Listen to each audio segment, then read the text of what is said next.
Exactly what it is. Patrick.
Meeting order.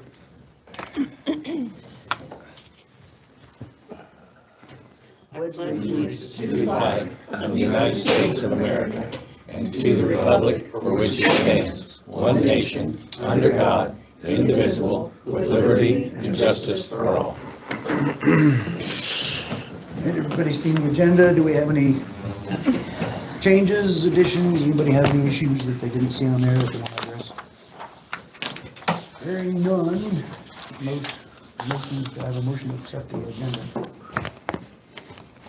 Anyone? You, Rick?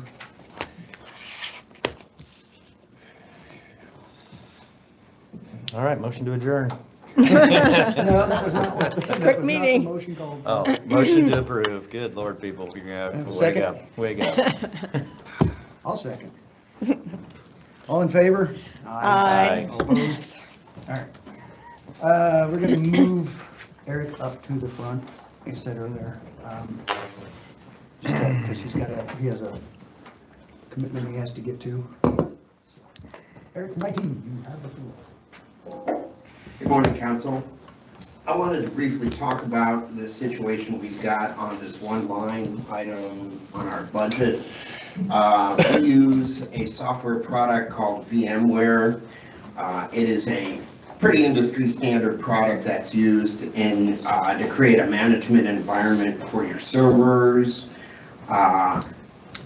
It's been widely adopted by smaller organizations in addition to bigger organizations because it allows us to be more nimble. We can keep some resources handy, and if we need a quick server that we can spin up, we can virtually spin one up and have it ready in less than half an hour. Like I said, it's an industry standard product. We've been using it here at Brown County for years. Our annual cost for that has remained somewhat static with occasional increases of like less than 5%. Back in 23, VMware was acquired by a company called Broadcom that has taken a very aggressive approach to changing their pricing model. And the price for that product that we typically pay, last year we paid $5,128.32. It has now been increased to $17,510.40. That's a 241% increase by Broadcom, which is, in my professional opinion, egregious. I've never seen anything like this, and I've been doing this work for over 20 years. I knew that this was going to be an issue when I came on because you had been hearing anecdotal stories from other companies that had been contacted by Broadcom with similar price increases. AT&T experienced a price increase of over 1,000% on their VMware spend, according to industry trades. So I tried to get a quote for this in the fall so that we could incorporate it in some way in the rejiggering process that goes on every year with the budget. And Broadcom refused to give us numbers until after the first of the year. So we didn't find out what this price increase was going to be until January 20th for a renewal that's due on April 15th. We received the first cease and desist letter from Broadcom saying, hey, want you to know that we've increased your price. We haven't heard from you. Just to let you know that if you don't re-up with us and continue to use our product, there will be further legal escalations. We got that letter 15 days after we got the quote to renew the product. So, obviously, at this point, we're kind of locked in. It would take a 6 to 8 month process to move our environment to a competing product, which ultimately I feel like we've got to do. But we don't have time to do it this year. The good news on this is because they are doing this all across the board in the market, it's created a situation where a number of competitors have sprung up, and our needs in this regard are pretty simple. So I'm hopeful that come next year, we won't be renewing with this company, we'll be getting a similar product with a competing company. But at this point, we are going to need an additional sum of money of, I believe, $11,000 and some change. I didn't bring my notes. It is. Yeah. 11.5. So that's the situation, as egregious as it is. I'd be happy to take questions. Yes, Jim? Just what's the purpose of this technology? Okay, You so beat me to it. I'll be kind of brief because I could talk for an hour. I mean, is it a cloud-based storage system? Is it just stored data? So what it does is, in the traditional server world, when you need a server to do something. I'm familiar with a server. Okay, Right. so you get a physical box that Right. sits in a room someplace. Right. With virtualization technology, you can get a big box and you can create virtual servers on premise, not in the cloud. Right. Here, without having to buy.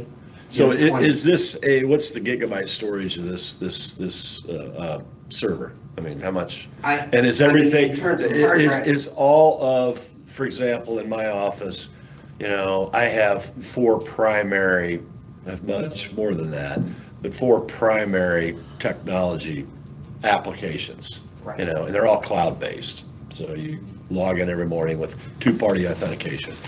So is the local network then tied into this, you know, cloud-based server?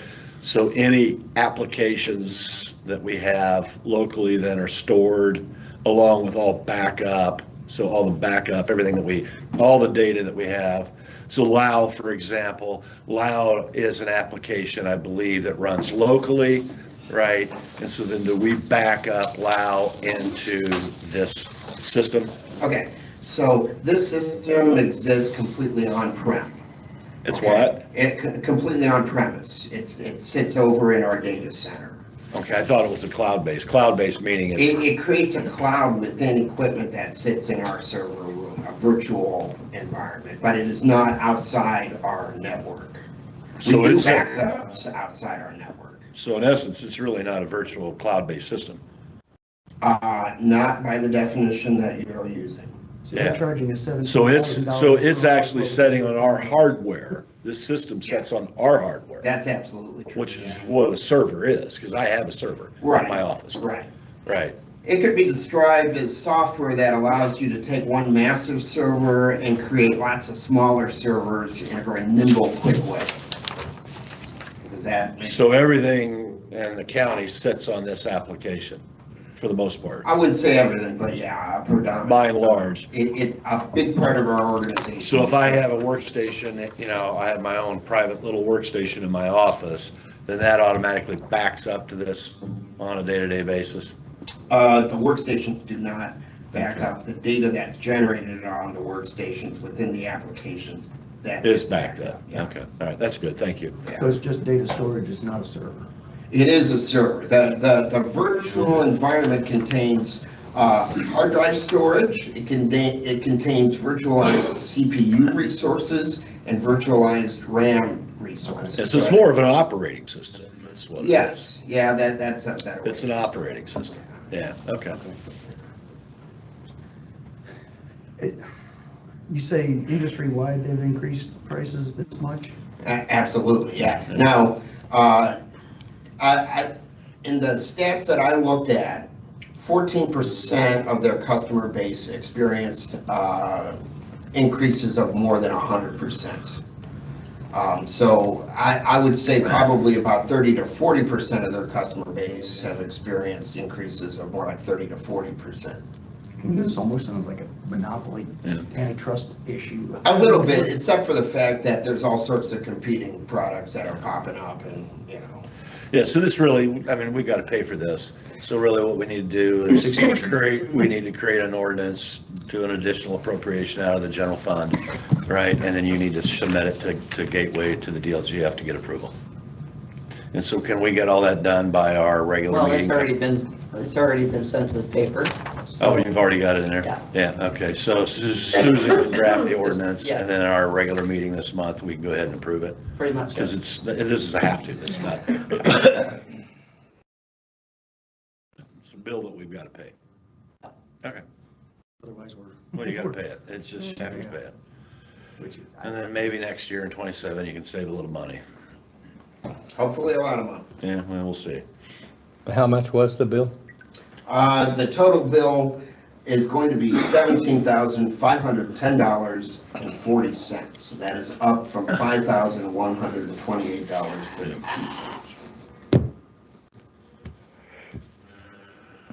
Thank you. Thank you. Thank you.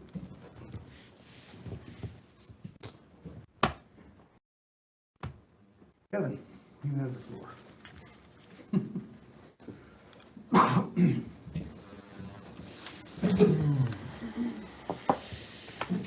So we've got a packet this morning.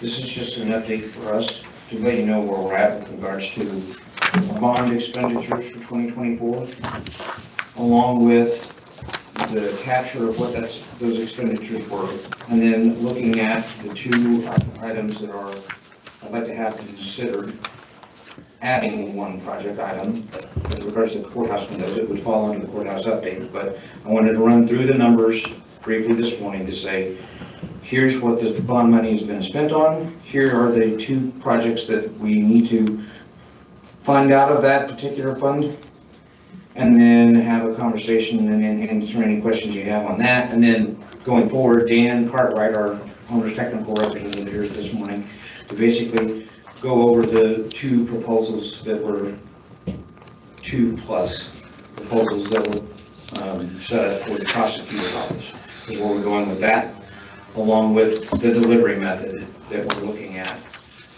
using for the prosecutor's office.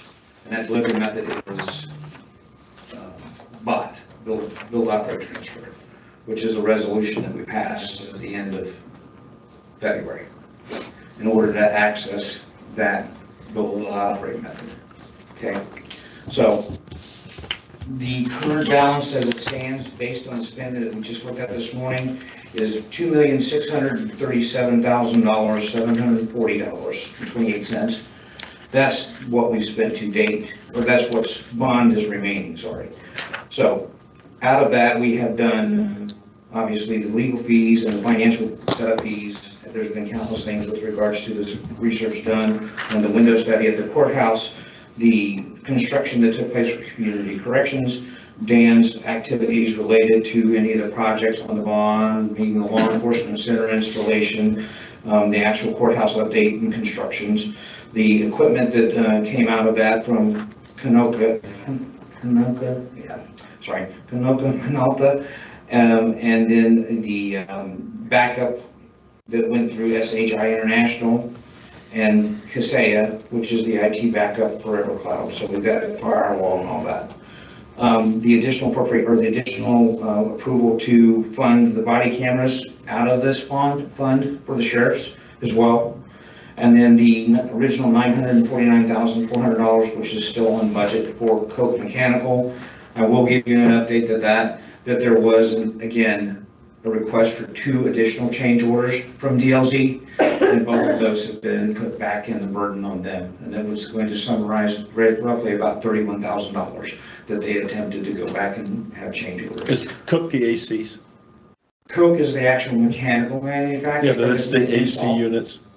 No, and Anon, I think, is AAON. Oh. But Coke is doing the mechanical work. The project design oversight of, Sorry? the project design oversight, what's that for? The DLZ? That is DLZ's oversight of the projects that they have been contracted with so far to handle the courthouse, okay, and the LEC.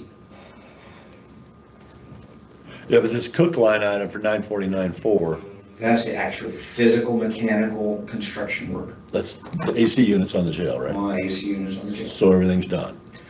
Not quite. Okay. We are now, so we have done all equipment installs. There is a punch list that has a contingent 3% retainer that we're going through. All right. And that's being worked through Dan, and it's being worked through our maintenance people. So that project should be finished by, Hopefully before the middle of the month, but then, yeah, I mean. yeah, Dan, okay, can you- all right. So before it hits 85, 90 degrees. Johnny, Sure. it's operating now. Oh, is it? Everything's Oh, okay. maintained, everything's All working. Okay, There's just some, minor things you gotta take care Yeah. of. Got it. All right, thank you. Okay. Then we had some additional work that fell under the updates and upgrades down at the courthouse, the issue with regards to drainage and security area flooding at the courthouse. We were outside the warranty period, and any engagement with DLZ, it cost us an additional $4,800 in order to have them come fix that. And it has been confirmed from the judge and others in this last rain that we had significant, that it has fixed the problem. Good, good job. Whether it was outside the warranty, was it part of the scope of the work? The part of the scope of the, yes, absolutely. To They fix had that? poured the original curb, they went back through there, they set in the actual original drain that was set in front of the door. And if I'm not mistaken, in that process, at one point in time, there was an incorrect drain size that was put in, that had to be torn back out and reinstalled. And then they charged us for, charged us? There's for no that? charge for us, we're being burdened with an additional $4,800 to fix a problem that should have never happened. We That's what I'm didn't pay saying. DLZ any more money. We didn't pay DOZ another dime This to was fix the that. contractor. But we had to pay somebody to dig it out. We had to pay some money to go back in and put in a new collection area where the pooling was happening, and run it in and tie it into the existing drain system. We can't So that- back charge for that? Huh? We can't back charge for that? One more time. We can't back charge for that because that's a. You're outside of it. Unless It's you an want to- expense unless you- we incurred because of a faulty design and. Understood. Yeah. So do you want me to go and spend lawyer fees to go into small claims court? Nah, That's where we would have to go using with that. DLC. If I can be honest, it should have been caught at the completion of the project. But I wasn't here, I don't know what the review was, but no one caught it. No one looked at it. Okay. Lesson learned. Lesson learned, that's correct, and that's why we got with a $31,000 change order. Another lesson learned. Correct. So the other part of that was impacting the actual operation of the building. There was a tree removed on the southeast or southwest corner of the courthouse and one trimmed outside the judge's office because that tree was basically creating issues for drainage and the guttering and that stuff. So that was an additional $3,100 that was fixed. So in the study, so going forth, the $2,125 that was spent with Browning Day was just a study in order to have them propose or at least give us an estimate of what the window replacement would cost on the courthouse. That's the first project. The estimate that they provided, and this contains a 15% contingent, is $220,144.50. Okay, and then Dan is going to step in this, but the next number on that from that is building the prosecutor's office. That also contains a 15% contingent. He'll go over the, yes, sir. Is that 15% up or down? That's 15% up. Up. Okay. All right, thanks. Did they check with landmarks, Indian landmarks on the design, because it's a National Historic Site? Get their For what? input For the Browning Day study? So they went through the exercise and took that into consideration when they did that. Okay. Okay, and they also engaged, so we actually had a meeting between the judge, the bailiff, the clerk, ourselves, Dan, and went through that entire thing and clearly identified what our expectations were, and then took into consideration some of the design architecture that would help us move back towards the historical, because what's there today is not. Good. Okay? So the last item, which I'll turn over to Dan on, is the prosecutor's office. The estimated building, based on the floor plan, the footprint you have here, is roughly about $1.3 million, Is that what it could potentially look like? potentially. Nice. Sweet. Yeah, it's nice. So, So, given that, I will turn it over to Dan. He's going to run through the other packet information as the evaluation and what we looked at as far as the criteria. And then he is going to give you an overview of what BOT is, the build, operate, transfer.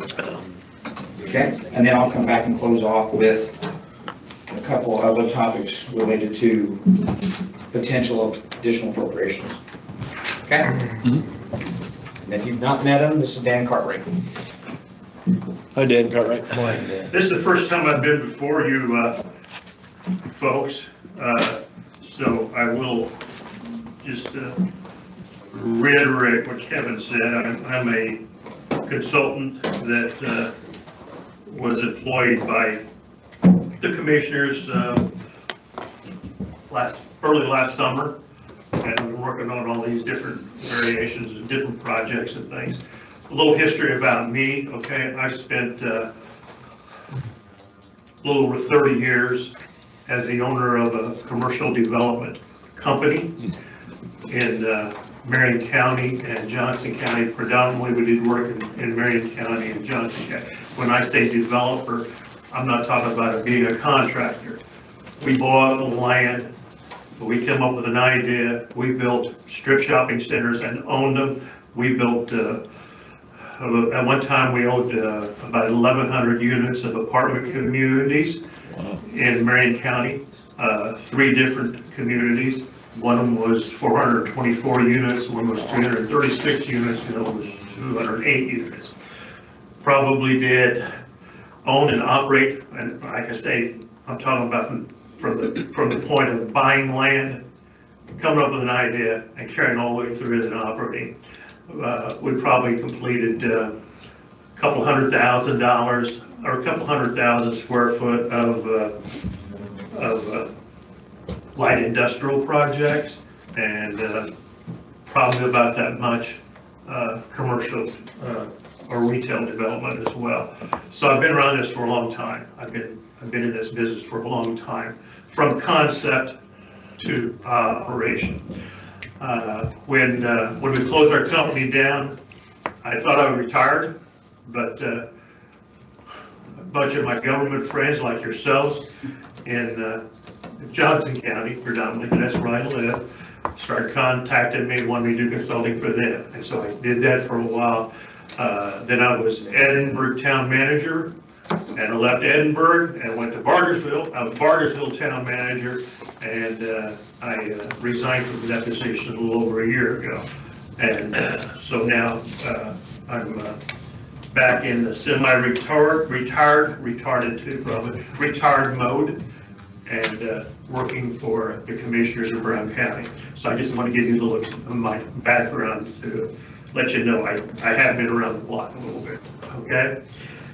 If you look at the document that says Prosecutor Office Study, we looked at different possibilities as far as where a good prosecutor's office might be.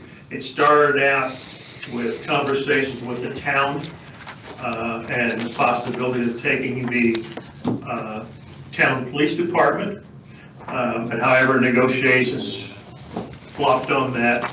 I looked at the condition of the existing prosecutor's office.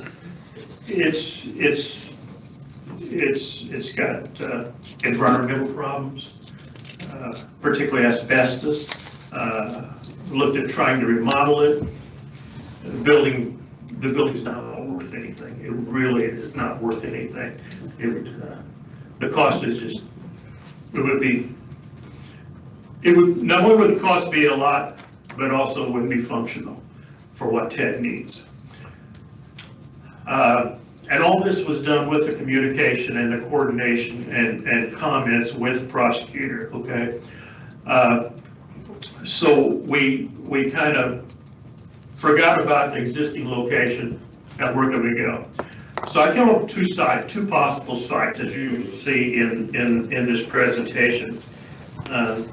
First thing was we looked at the possibility of an addition to the north side of the courthouse. Okay, there's not very much usable ground there. Okay, also we get into a historical issue. You know, the original concept plan had 3,700 square feet for the prosecutor's office. I can't get a 3,700 square foot building in there unless I go 2 stories. If we go 2 stories, we're really we're really affecting the historical value of that building, okay? And it's really not very practical. Now, the 3,700 square feet that I referred to is just based on the original concept, but after further conversation with the prosecutor, he believes the square footage will be less than that as far as what his actual needs are. Less than the 3,700? I'm sorry? Less than the 3,700? Yes, sir. Yes, sir. Let me correct. less than the 4,700. 40, okay. I'm So- sorry, Oh, 47. sorry. So what you're talking, you're down to the 3,700. I really don't know for sure where we are, but we're doing something less than that. 3,700 is how much I could get on that there. Yes, sir. And I don't hate to break your train of thought. No, that's all right. My train of thought gets broke a lot. Okay. But could we go back and just, hit rewind for a minute? And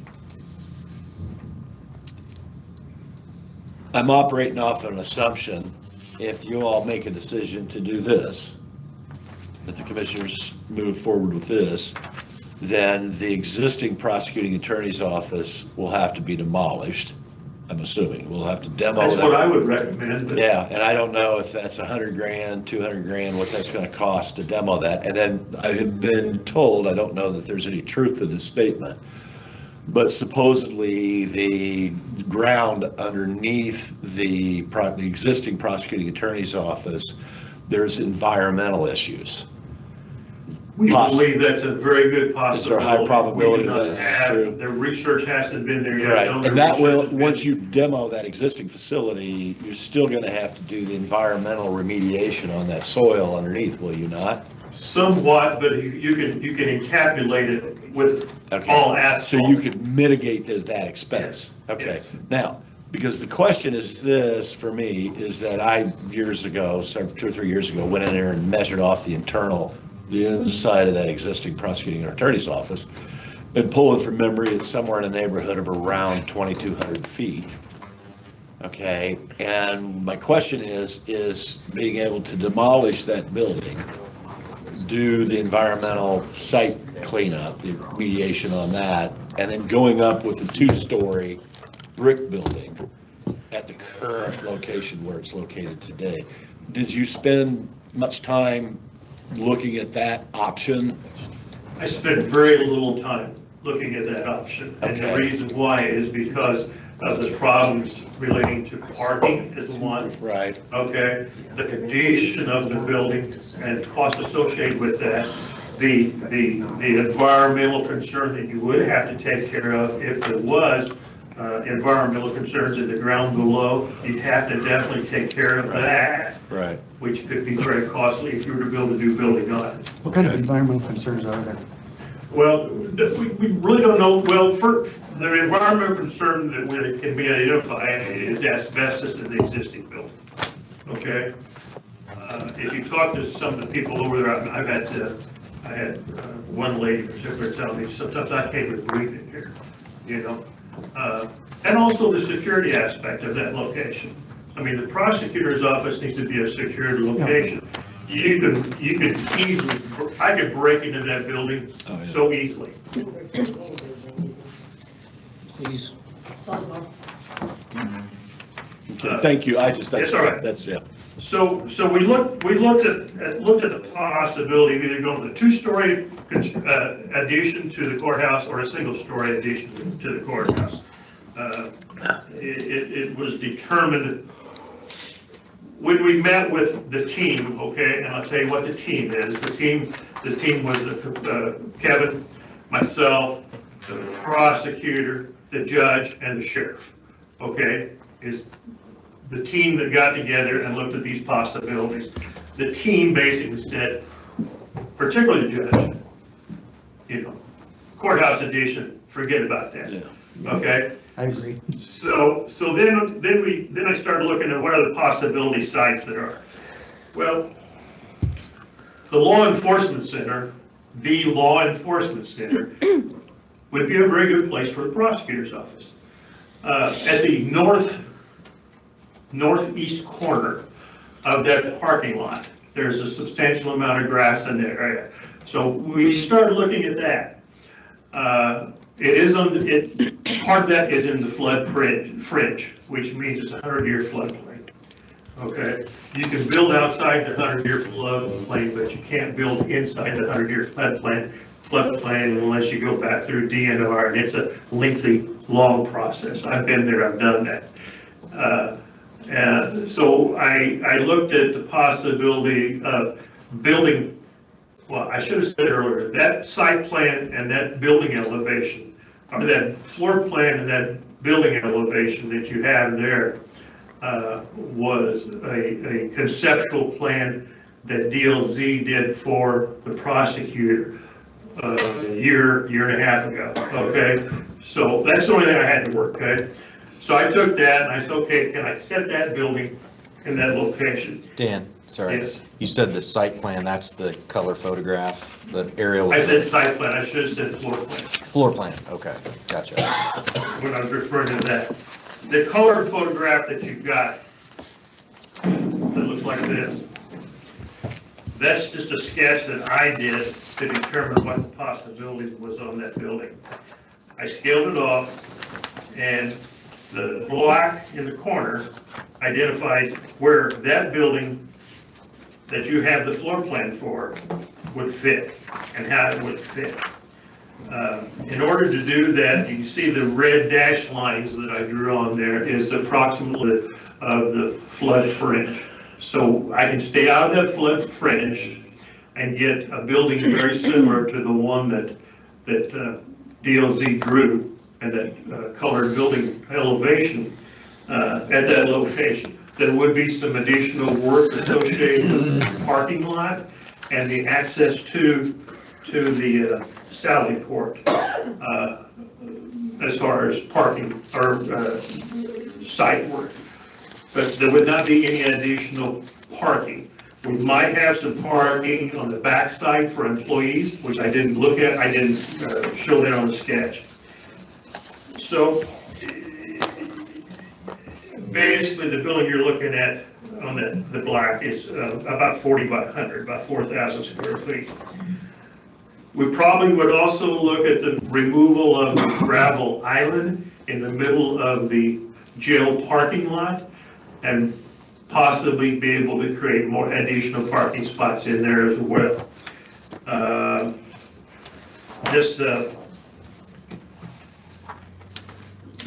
This site, honestly, folks, this site makes sense. If you're going to build a new building for the prosecutor's office, this is the site that it needs to be built on.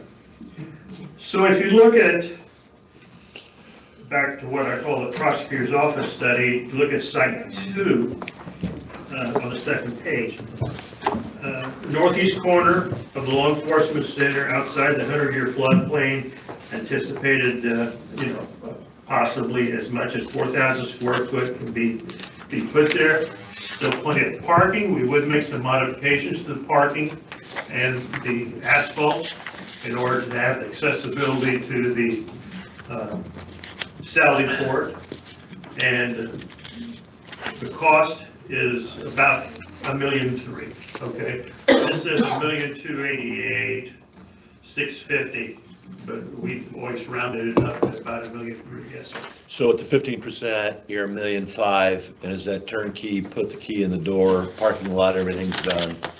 Yes, sir, but I think Kevin was using the number of $1.3 million.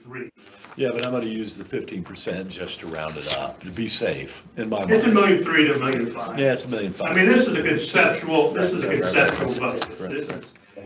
This isn't a hard dollar figure that I Well, guarantee. and the other issue we get into as well is this is based off of today's pricing estimate.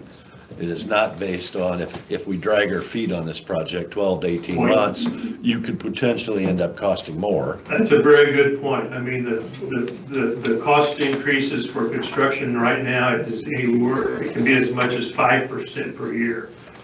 Is the inflation on It's construction? an inflationary factor, yes. Yeah, there's the inflation factor. I mean, you've also got, those costs have been elevated for some time, right? And now we're seeing, the potential for kind of economic downturn to some extent, and so those prices could go down also. Is that correct? Who knows? None economists. I mean, it's always a possibility. I don't think I would feel comfortable projecting that. Okay. You think they'll go up? Yes, I do. Yes, ma'am. For clarification, can you tell me exactly where the asbestos is in the current prosecutor's office? Because I don't know. No, I can't. I don't have that report in front of me, but it's. I can. Okay. So the basically current location for the prosecutor's office is in the utility room, which basically where the HVAC system is stored, and then 2 bathrooms in the same area. It's currently encapsulated. It is not bleeding any dust or anything of that nature, creating a hazardous environment. But again, that's something that has to be taken care of. Is that Okay, doc- I is was that just- documented, It is, that it is encapsulated? yes. Okay. Okay, good. I just wanted clarification if it was throughout the building or where it was at. Okay, thank you. And didn't Ted Adams have an outside consulting firm come in and inspect that? Yes. So he's got That's- that all documented, does he From not? that, from that That's right. report, it That's is. all documented by an outside, We have a report, yes. thank you. Yes, sir. All right. Question, has remediation been documented for that? No, Encapsulation has though, right? It is You said encapsulated. You it said is has been basically encapsulated. contained and not contributing negatively to the environment in that building. And that has been documented. That's what the consultants told us. Okay. But to clean it up has not been documented. That is correct. No. To do that, you're gonna open up the whole process of, So the reason that it's not been caught is, right now it's contained. It is not leading to that, and like I said, negatively there. And a discussion around the prosecutor's office after we went through the discussion with Dan on, originally there were 4 proposals. Upgrade the existing building, build on the site where the existing building is. His first proposal, which was what can be done on the courthouse north lawn, Right. and then obviously the last option, which he's talking about right now. Thank So you. the first 2 were basically removed because of structure and location. Meaning not updating the existing prosecutor's office and not building there. Dan, Thank you. Yes. I have a question for you. It's more of an educational for you on me. The existing courthouse, I have no idea, when was that originally built? 18, 70 maybe? Burned down and then was rebuilt in the, I think in 1840 something. Okay. This new building for the prosecuting attorney's office, provided going forward in the future, and that building is in addition to this building, the law enforcement center, and this prosecuting attorney's office, assuming that those buildings are properly maintained, will they have the expected life expectancy of the same as what we've got the courthouse? I don't believe so. Okay. I'm gonna be honest with you, I don't believe so. I 100 years, will they, like this building? will It's this buil- unbelievable. It's unbelievable how those old buildings, what the longevity of those old buildings are.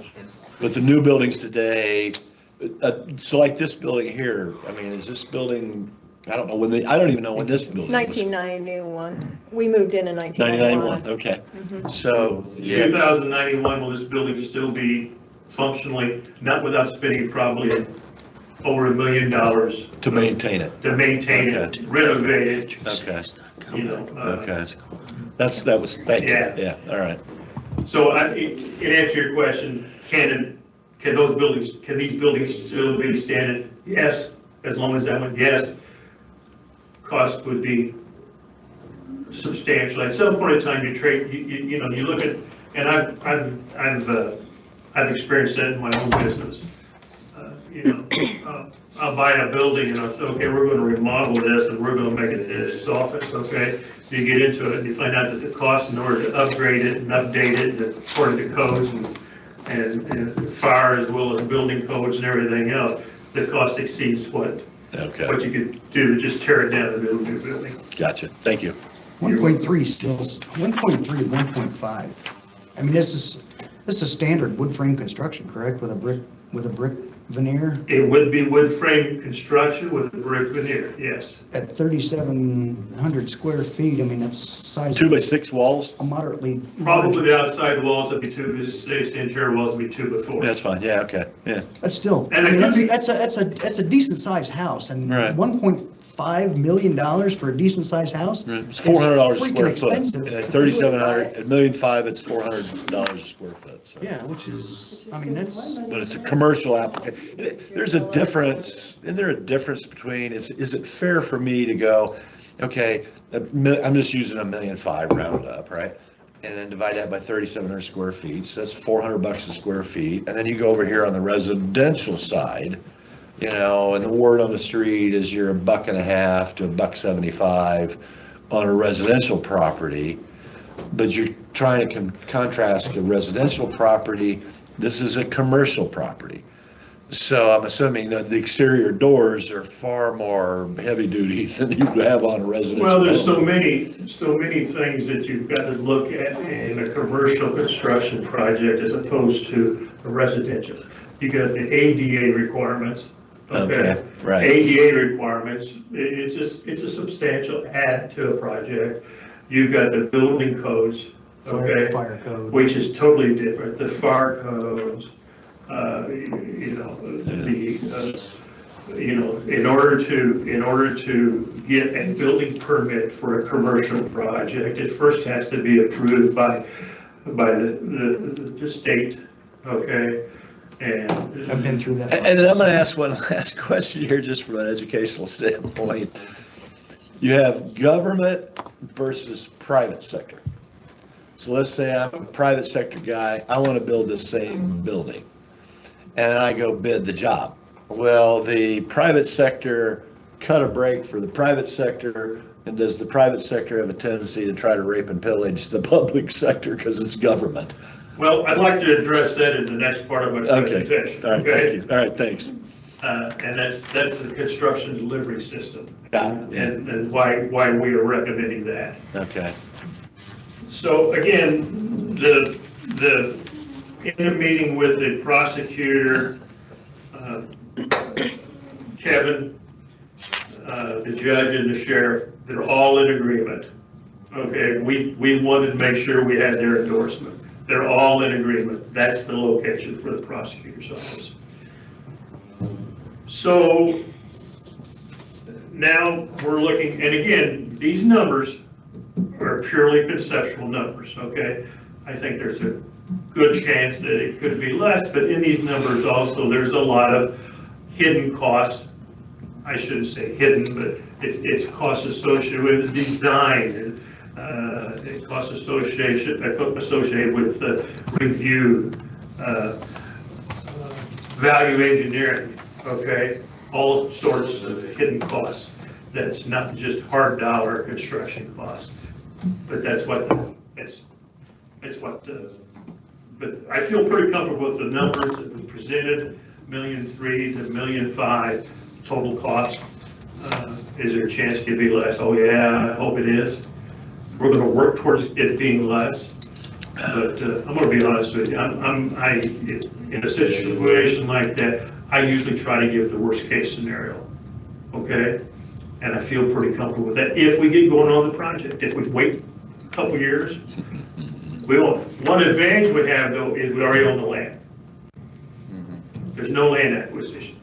And that was my concern with that on top. I mean, you know, I would think 1.5 million would be buying the land, preparing the land and building the building. We already own the land, so that seems like a really high figure to me. So let me make a comment, just running a residential building that is now being used as a commercial building, and every time you go to do it, change. If you go install a residential door, a 36-inch door, exterior door, that door is $250. That's just the price of the door. If you, to meet fire code requirements, to meet occupancy, to meet safety standards, and you go in and install a commercial door, they start at $750. That's not installed, and that's no hardware. That door can cost you as much as $1,500. Okay, so that's to compare and say your building costs in residential is comparable to what you're doing commercially. It's not. Okay, so that's why we look at bringing an expert in with Dan and his background and saying what is the actual I'm not a house builder, but I have developed land before and sold lots. okay? I have built houses. And the infrastructure cost is, for a raw piece of ground can be very astronomical. Yes or no? Oh, I was just gonna ask the delta between a commercial code commode versus a residential commode. Well, I think he doesn't want to pay Well, for there it. is. There is? There is a difference, yes, there is. Flush thing. It's a handicap thing, you know? Really? You see the higher toilets, you gotta have those, you gotta have stalls, you gotta, and you gotta, stalls gotta be where you got enough room to get in there and get a wheelchair around and that kind of stuff. So that's the whole regulatory framework. It's stuff. all that, well, just, I'm looking at this door. Door closures. You don't have door closures on a residential house. You I know? think part of the question is paying for the $500 government hammer that we've seen in the past, which we don't want to have to do. So again, that's why I want to get to the Yeah, next yeah. one, because we're looking at a different delivery method. Because one of the things that I have looked at as a commissioner and going forward with this is I am not impressed with the delivery of the last couple of projects that we have had with DLC. And not that the contractors that have worked for them under that, but I've not been impressed with what's happened. Especially, again, I mean, so not only did we have some issues in the courthouse with regards to, there was an elevation issue that was not caught during the design phase that the county bore the burden of. We had a flooding issue that we just fixed, okay? The trim that is in the actual courthouse does not, and by the actual contract in his review, is supposed to have matched the trim, which is a white oak trim in the actual other offices. We have pine. There are issues with regards to quality of the work as far as putting in the actual windows and things of that nature in the way they were designed. And now, we just learned a week ago when we had the power outage in this county that the DLZ did not design nor specify in their specification connection of those two things to the generator on site. So when the power went down, the security area was unpowered and the Sally port was unpowered. So why do we keep using DLZ? That was my question. Dan, I got a question. So if you were, put your unretired previous private hat back on, and you were building a commercial building and it was for yourself and you had just a rock bottom budget to do it. And you needed to build a 3,700 square foot commercial building as a private developer to meet all the commercial codes, and you were gonna rock bottom it. Now, you gotta have security entrances. This is a secure facility. I'm assuming you've thought of alternative options here that I'm expecting not to be super palatable to the county as a whole, but what would that rock bottom option look like if you were in that position? And then the question becomes, okay, well, you could do that as a private developer that had a long-term income on that property, but if you were gonna sell that immediately to a government, what would you actually price it at? Because it's not gonna be no profit, and then you kind of help us see that picture of what that would look like if you could. Well, you're asking a question that's impossible for me to answer and give you a firm number. But if I was to build this building and rent it out, okay, when you're a developer, you look at the construction cost versus, and you compare that to what the income is, okay? It's what you call a cap rate, okay? I gotta look at the cap rate, okay? So if that building costs me $1 million or the building costs me $2 million, I don't care as long as my projected income is gonna offset that cap rate. A cap rate of, I always like to be at 5-6% cap rate, okay? Cap rate includes all your cost for construction. If you got a loan, the interest and the carrying charges associated with the loan, as well as the operating costs, maintenance costs, and updates and all that. Okay, that's how to determine what the rental rate is on something. Okay, you really look at it from how much rent can you get out of it, and then you back into those numbers. But If you were flipping it, what would that look like? And paint that picture for us. Well, land cost is the big difference, okay? You know, I don't mean to be argumentative with you particularly regarding the land, but, you know, where I built, the land cost for that particular site would be $250,000. Yeah, easy. Okay. Yeah. Now, I don't know what it is down here, but it'd be $250,000. In that location, that's Probably be a little probably the more, starter. maybe. Yeah. Yeah, you know, I think that'd be the minimum. Mhm. I remember the first time, and this is back years ago when I was active in development business, I could not believe that a particular corner that we had up in Marion County was on the corner of a very well-traveled road, streets. And McDonald's paid us $1 million for like a 1 acre or a little bit less than 1 acre parcel. And I'm like, are you kidding me?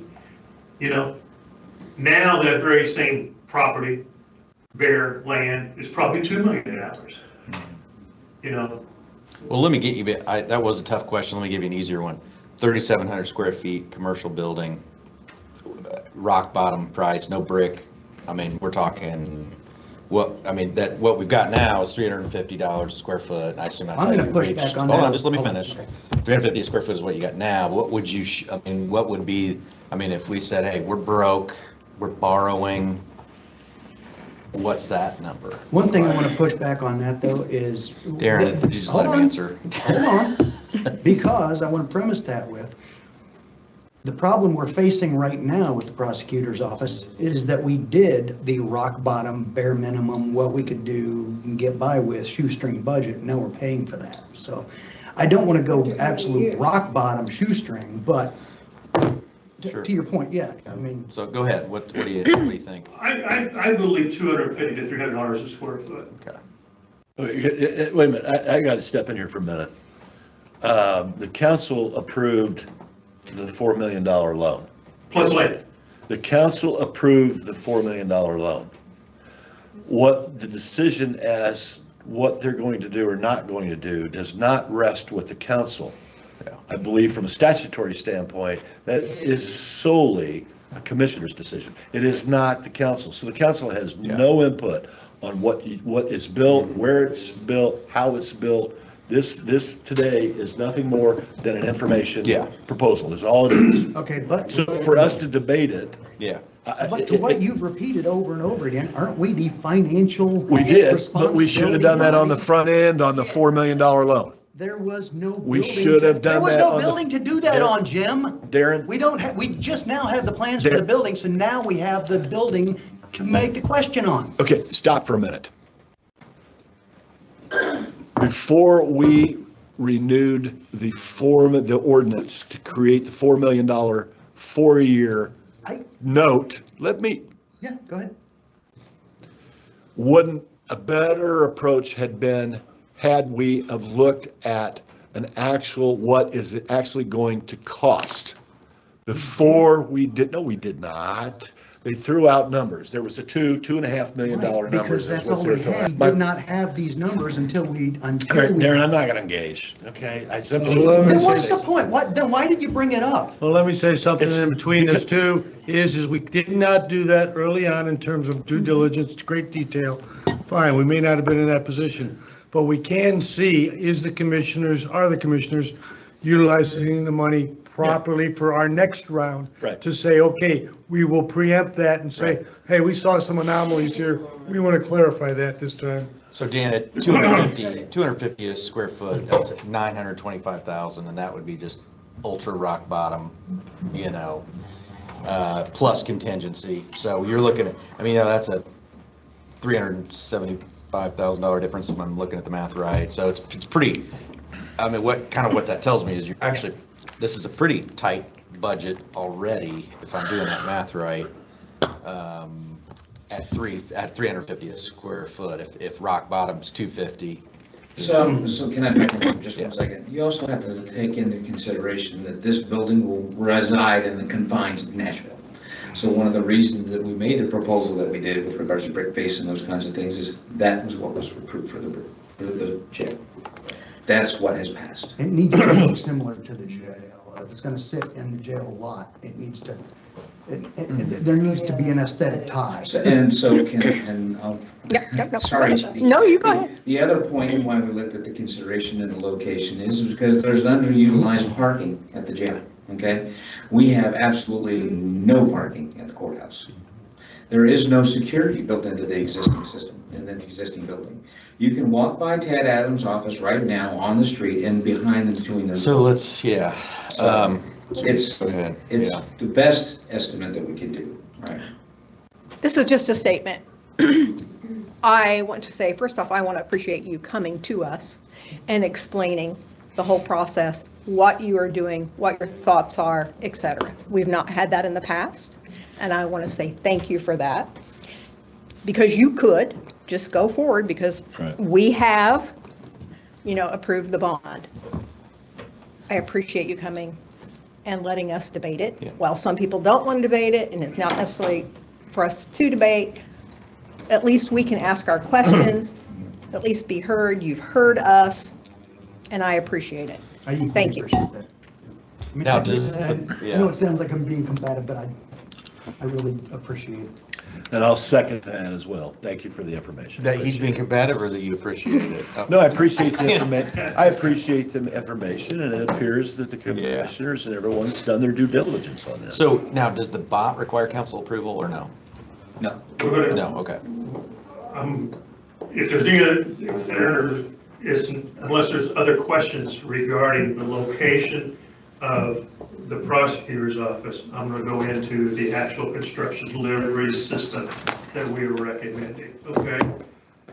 BOT stands, yes, sir. This isn't regarding that, but it may relate to the overall.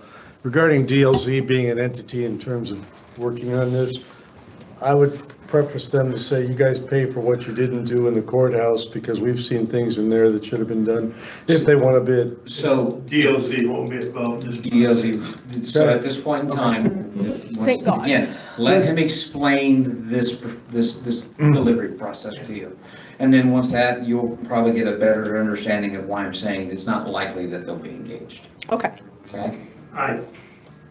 Go ahead. I can guarantee you there won't be, as long as I'm around.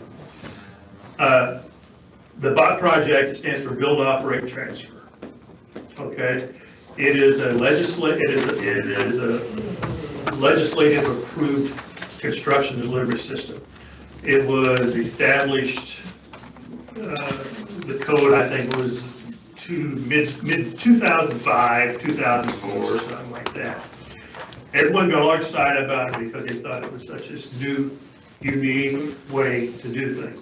I'm going to tell you, it's not a new, unique way to do things, because when I was in development business, I did, I think, 4 fire stations, 2 or 3 government office buildings, and the Putnam County Jail under the very same concept that they now have passed. And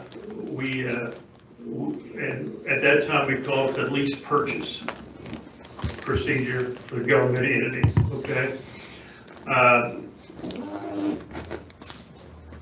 We probably would have continued to do those, but there was an administrative change in the governor's office, which meant there was a different attorney general, and the new attorney general interpreted what we were doing not exactly the way it should be as it relates to prevailing wage laws and things like that. And that's the reason why we quit doing it. But it's a concept that is basically what it amounts to is a political subdivision. The county can pursue a public-private partnership, because that's really what it is. It's a public-private partnership for the development of a project, okay? And when I say development of the project, this private partner would be responsible for the development, the design, and the construction of this facility. It's Indiana Code 5-23, if anyone wants to look it up. Indiana Code 5-23. That governs the BOT transaction. When I say it governs the BOT transaction, it tells you how you have to do it. The steps in the BOT project, the process, is the first thing you have to do is the county commissioners have to adopt the BOT statute in the Indiana Code. That was done at the last commissioners meeting, I believe. It was done in the commissioners meeting at the end of February. Okay, so that they have adopted it. Just because they have adopted doesn't mean they're going to do it, but you got to adopt it first. The next step is to, after you've identified your project, okay, the next step is to put out an RFPQ. RFPQ stand request for proposals / qualifications to potential developers, okay? It's not a competitive bid situation. It's purely a negotiated situation. I have done, most recently, a couple years ago, the New Edinburgh Fire Station. If you've been down 31, the one looks like a big barn, okay? They want to keep it in a horse pattern because that all used to have a bunch of horses running in. That was a BOT project, and that was the first BOT project that the town of Edinburgh ever did. Hey, Dan, real quick, you said not competitive. Does that mean not required to take the low bid? Exactly. Okay, thank you. And I'll get into this as well. So you put out the RFQ. I've already prepared a rough draft of what the RFQ might look at. It hasn't been reviewed by county legal or anything else, but we are pretty much ready to put the RFQ out, subject to legal review. When their proposals are received, the proposals are going to be from developers, okay? Not contractors necessarily, okay? Developers. I have a list of 3 or 4 developers that are very experienced with this. I actually had one developer that I think he said he did 200, was it 200? 240. He did 200, he's done 240 of these in Indiana in the BOT concept. He pretty much wrote the book on this, the particular gentleman that I brought in that I have worked with and have known for a while. And made a presentation to a couple of the commissioners to understand exactly what the process is. So we develop an RFPQ, and we get that out to developers that have that experience, and they submit a proposal. Their proposal and their evaluation of their proposal is going to be based on the experience, reputation. It'll be based on cost, hasn't even come in anything yet, okay? Reputation, experience, and their qualifications from the standpoint of whether or not they have the financial backing to do this, as well as qualifications as far as similar projects and comparable projects, and contacting those other communities that they have done this with and get that, their recommendation or their opinion of it. So once the commissioners then select a developer to represent them on the bill, we haven't spent any money at all yet. We have spent no money. Once the commissioners have selected who they feel comfortable working with for this project, okay, then it becomes a process that of the developer to then get back with us, and they present. It's called the scoping period, okay? During the scoping period, which is the first step, during the scoping period, the developer is going to provide for us a cost estimate. Okay? It's going to provide us a plan. When I say plan, I'm talking about construction, not total construction, but a good, what we call in the industry, a design development. A design development plan, cost, and a site analysis. Okay, so this developer spent on this project probably $100,000 to get to that point. You haven't paid them anything yet. Okay, then the commissioners would evaluate those plans, the concept, the cost, and the next step would be if they decided to proceed with this developer on this project, then there would have to be a resolution at a public meeting to proceed with the development of the project. If the commissioners decide, no, we don't want to do this, Go ahead, bud. fine. Can we bring order to the room, please? You've not been recognized. If I the, wasn't speaking. if the I commissioners, can giggle. if the commissioners decided at that point in time, they don't want to proceed with this developer, or they don't want to proceed with that project, this project, see you bye. They walk away. The amount of money they spent is lost. There's no reimbursement, there's no more cost to us. They walk away. We say, no, we don't want to do this project, yeah. Or we don't like the way you're acting, or whatever. Or you're laughing while I'm trying to talk, whatever. Okay, yes. So you're saying it's only one developer in position of that, or multiples will be doing One it? developer at this point in time. Okay, One developer at this point in time. it's expensive if they were. I'm sorry? It would get expensive for multiple developers to have to be doing Oh, it. yeah, yeah. So this one developer has burdened the entire cost associated with this project at this point in time with no guarantee. Okay, and you say, why would he do this? Well, that's the reason why we gotta make sure we got a developer that can swing that financially to get through this point. And the reason why they can do it, the good developers can do it, is because they're confident of their abilities and they've done their preliminary research associated with the county is.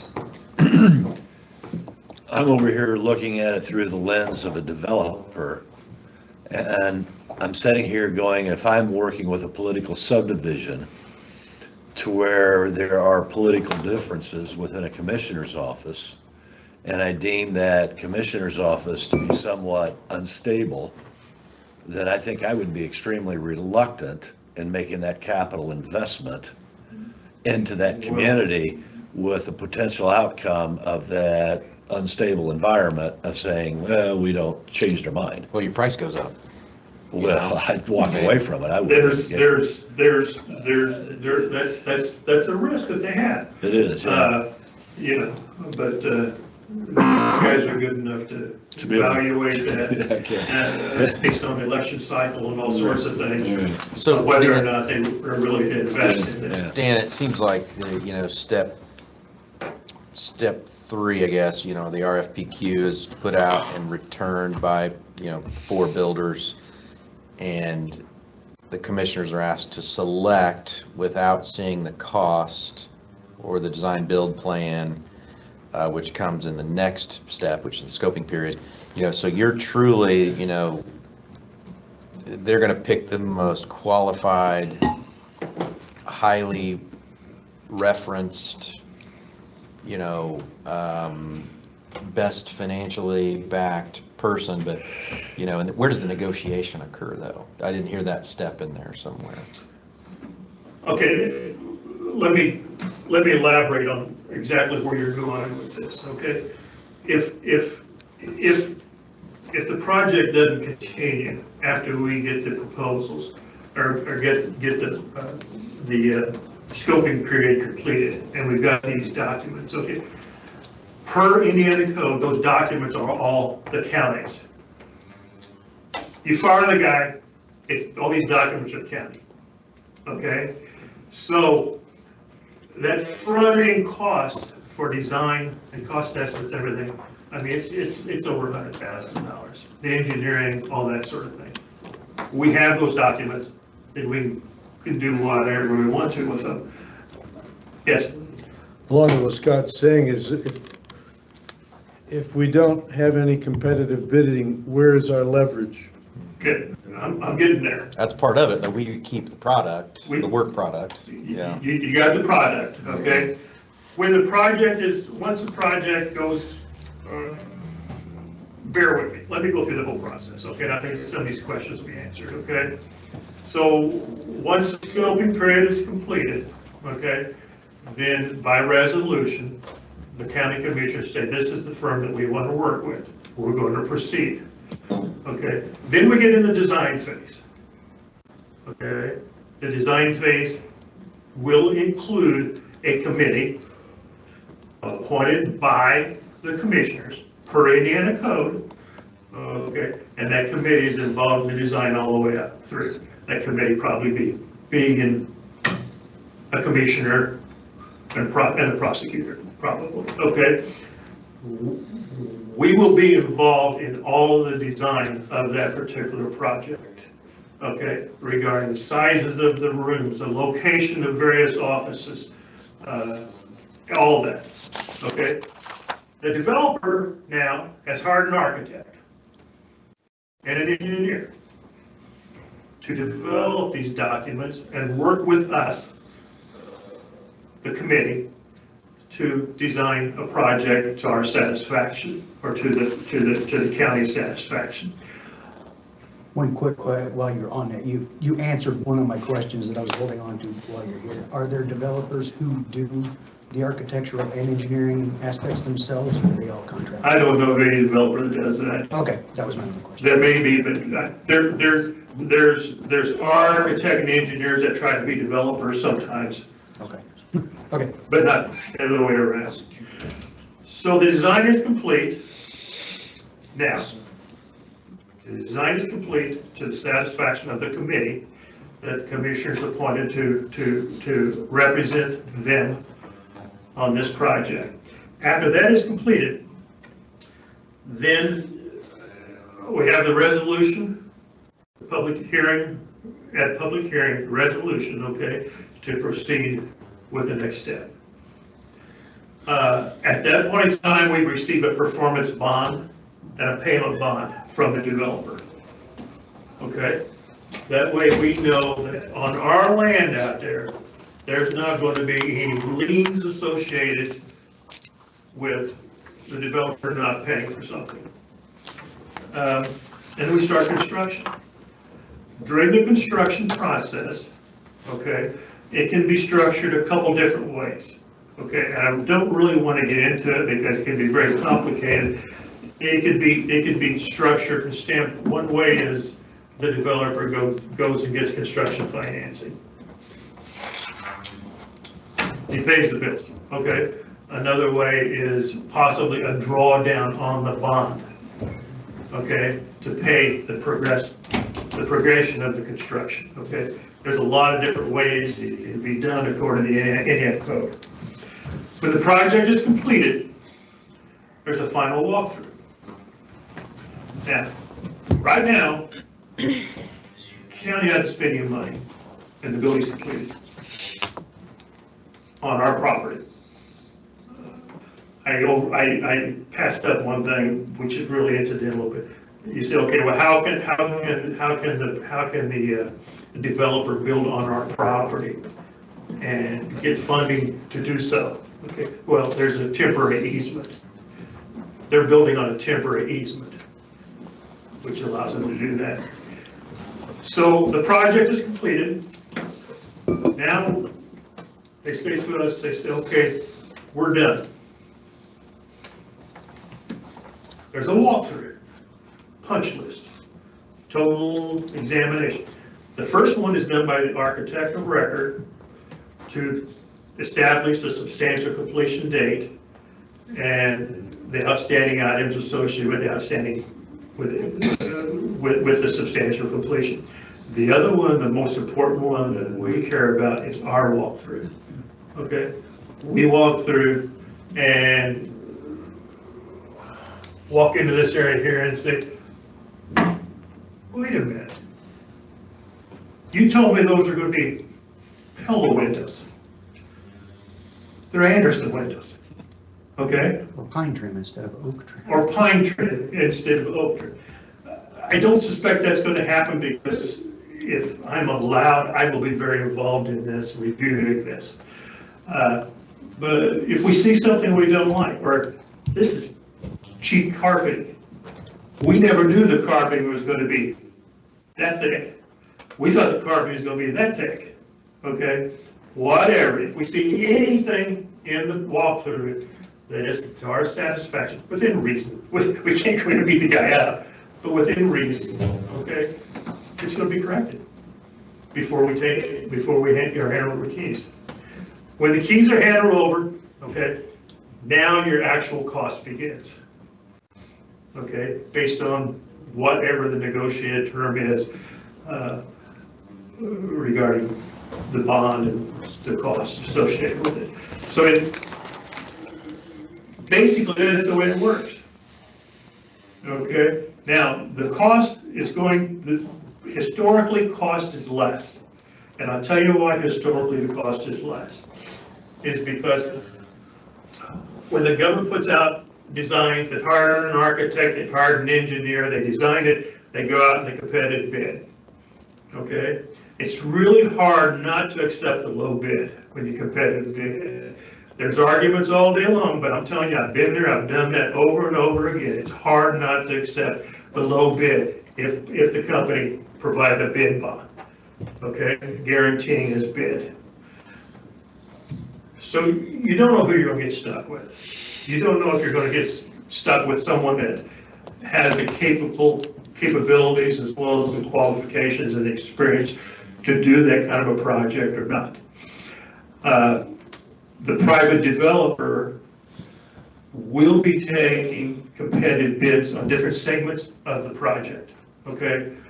The framing, the masonry, the whatever, HVAC, plumbing, electrical, okay?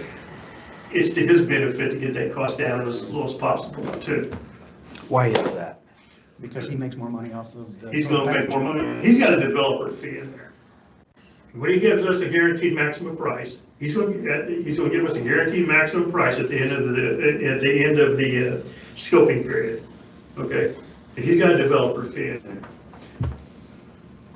So he's going to compete. He's going to compete to make sure he gets the best price. Yes, sir. Would it be fair for me to think of as a developer as the general contractor, and the general contractor outsources a lot of the subs to do a lot of that construction process? Is that fair? Yes. So they're really pretty much it is. It's kind of like the really more management process. Really more of a general contractor, because if as a general contractor, I would not want to have W-2 employees for every step of the process. These developers won't have anyone hammer nails on the project. Yeah, okay. They won't have anyone hammer Right, nails. yeah, you couldn't afford it, right. Yeah, yes, sir. I see value in what you're saying. My curiosity is still, where is our leverage and how do we exercise it? Leverage related to, Do competitive bidding, you can say, hey, guy, we like this and you like that, why don't you lower your price? We're beholden to this guy, pretty much seen from the beginning.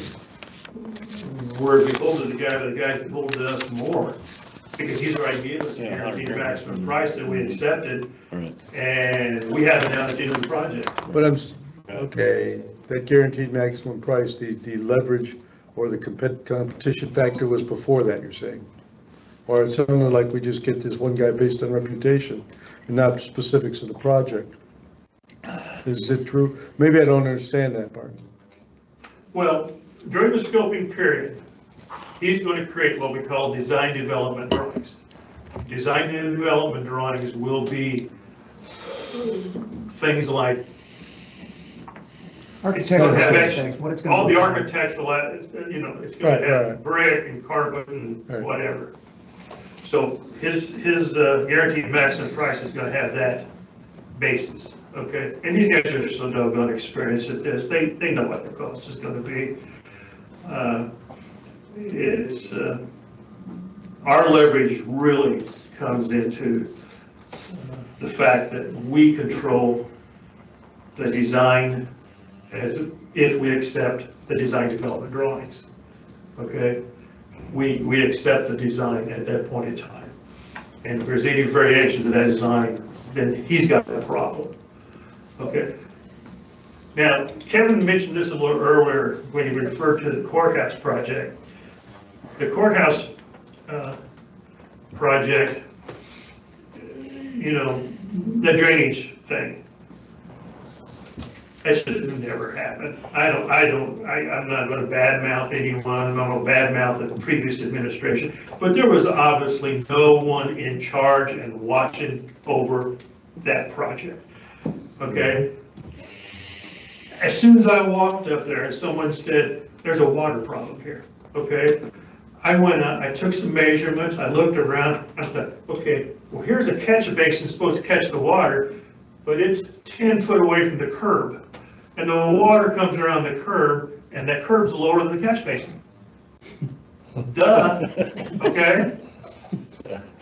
There's a curb along whatever that street is. There's a curb along that street right there that used to have a sidewalk through it. They cut the curb out and never filled it in. Well, that water's coming right around too, okay? No one paid attention to it. Didn't we have somebody seeing it? I mean, it wasn't nobody, right? I attempted to get an OTR in there, but there was some Contracted political. oversight, and they had, if I remember correctly, it was structured like they have with the law enforcement center, they had one site visit. I had an OTR brought in to look at the stuff we got thrown out of the commissioner's office. That is a fact. Yep. I remember. He pointed out numerous things. He says, you guys painted the cinder block and it's still weeping. You guys got pine windowsills that are not consistent with the plans and say consistent with the other building, which are white oak, things of that nature. The windows had cracks in the side of the frame. It was negligent. Well, I'm confident that this process for this particular building, we won't have those issues. Now, the only reason why the cost could increase from what the guaranteed maximum price is would be if the commissioners, the county, decide to make a change, okay? If they decide, okay, we really want that wall to be moved out 10 foot, or we want some other change, okay? So it's real important that during that scoping portion of this construction process, or development, construction, delivery system, is that there's a good understanding of what the design development drawings are, and then will be 100% open communication with that developer and his architect. Again, A wall doesn't even have to move 10 feet, you move the wall half a foot, you're still re-engineering the entire building. you could affect the whole structural integrity of a building if you move a wall. So basically, that's a summary of what. So now, it's the county, the construction, ownership of the construction is transferred to the county, and it's on our property. We own the building, and now we have maintenance associated with that. There's typically a 1-year warranty in construction on labor, as far as material and equipment. It depends on the manufacturer. You know, there's 1-year warranty on the labor, but some components of a building, the warranty period can be as much as 5 years as it relates to furnaces, air conditioners, equipment. So that's what the commissioners are looking at, is that DOT process that you wanted me to go, and Kevin wanted me to go through with that so you understand. Any questions? Yes, Mr. Kim. not gonna hold you to this. Would it be possible that, we got, what do we got left? 8 months in 26, 12 months in 27. That would be 8 and 12 would be 20 months. The January 1 of 2028, that you could have a ribbon cutting ceremony? We'll have a ribbon cutting before that. Is that your, is that the thought? Okay, all right. Our goal was to try and get through this, and on my one is to try and get by the end of April, a decision so that we can start the actual engagement and look at discussions of who's on the committee, Right. who's going to set the design, Right, and yeah. at that point in time, get it finalized. Right. And per the just one engagement that we had with his expert, Yeah. he said if we can close this off within that time frame, it could be as little as 14 months and no more than 18 months to put that building in place. To get it done. Yeah, because the actual With a physical, guaranteed price. yeah, with the actual physical from the minute you, the minute the dozer goes in to do site prep, start digging for sewers and water lines and all that stuff and the foundation, right? The That's minute, probably, construction is probably 4 months. subject to whether it. Right, but 6 it's months, Probably 8 months. 8 months total, realistically. okay. It's probably 8 months construction Yeah, project. yeah, and then if you could put, But it's probably 6 months. because the ideal window would really be, in a perfect world, would be what? June to middle of October, just keep the rain. This time next year, we should see a building that's pretty close to being completed, with the Okay. exception of asphalt, landscaping, Yeah, cool. All right. all the stuff. Thank you. Yes. Another question, I heard months ago or so, there was a problem with the water company wanted to charge the law enforcement center some additional sum for water and or sewer, I believe, that was going in there. You know how that would relate to this building? Because now you're going to have more use from that. You might want to look into that. I don't know exactly what the details were on that, but I think we pushed it back and says, no, that's not pertinent to us. But those are the kind of things that can cause little problems, or big. Yeah. Well, the sewer capacity, okay, would be the first thing we'd have to look at, is the water, I'm sure there's no problem as far as capacity. But sewer capacity would be one of the first things we have to look at, because we're tying on to basically the same. But I'm pretty confident that based on the sewer lift station there, it's a big lift station, so I'm pretty confident that the sewer capacity is fine. Yes, Where sir. does the site, I have a couple OCDs working on me here, but if a corner of this building goes into the floodplain, is there a waiver on that as long as the building is above the floodplain, or do you have to go There through is, a lot you're of still- permitting process? It's a big, lengthy permitting process. There is a way to do it. It has to be, I believe, 2 foot above the 100-year floodplain. Okay, when you drive down the road and you'll notice some low area and you'll see a manhole sticking up 8 foot above where the ground is, that's why. Because that's in the flood plain area, and that has got to be above the flood. Same thing with the building. But it is. We don't want to mess with that. We want to get out of that area. And even if we have to move closer in and tear out more parking lots, That was my next we question. want 'Cause we want to get out of there. We can put all the parking we want down in that floodplain. You So can put we- parking, you can put We parking could in actually floodplain. put this in part of the parking lot area, kind of straighten it up, put it more in line aesthetically with the jail. Exactly. And move parking if we have to into the floodplain. That's exactly right. That would be what our civil engineer would, the first thing that the civil engineer would look at, is exactly where we can build. Angled buildings really mess with my OCD. Any other questions for me? Thank you. Commissioners, thank you very much. Thank you. Appreciate it. you. I Thank really you. do, yeah. Again, thank you Looks like- very yeah, much for- Yeah, Good I have a job. question. Okay. yeah. I know. I have a We got- question. I've got a question. Hi, Sherry Mitchell. Wow. Why did I just listen to an hour of that? I mean, you guys have no input on how this bond money is spent? Is that what you're telling me? No, I don't. You do have input. Yeah. So you can take this $1.3 million project and turn it into a $500,000 project to remodel the prosecutor's office. It's more than a $500,000. Whatever. I'm making them up, obviously, because we don't have any estimates for that kind of thing. The cost to get us an estimate on that would be an additional cost that would probably be thrown away because there are physical work solution issues that cannot be resolved with the prosecutor's office. Where parking for one, other issues. I've been to the court 3 times in the last week. I had no problems finding a parking space. None. A lot of people do. Yeah. But I'm a this is- frequent this is- flyer. This is also bigger than the current prosecutor's office. I understand that.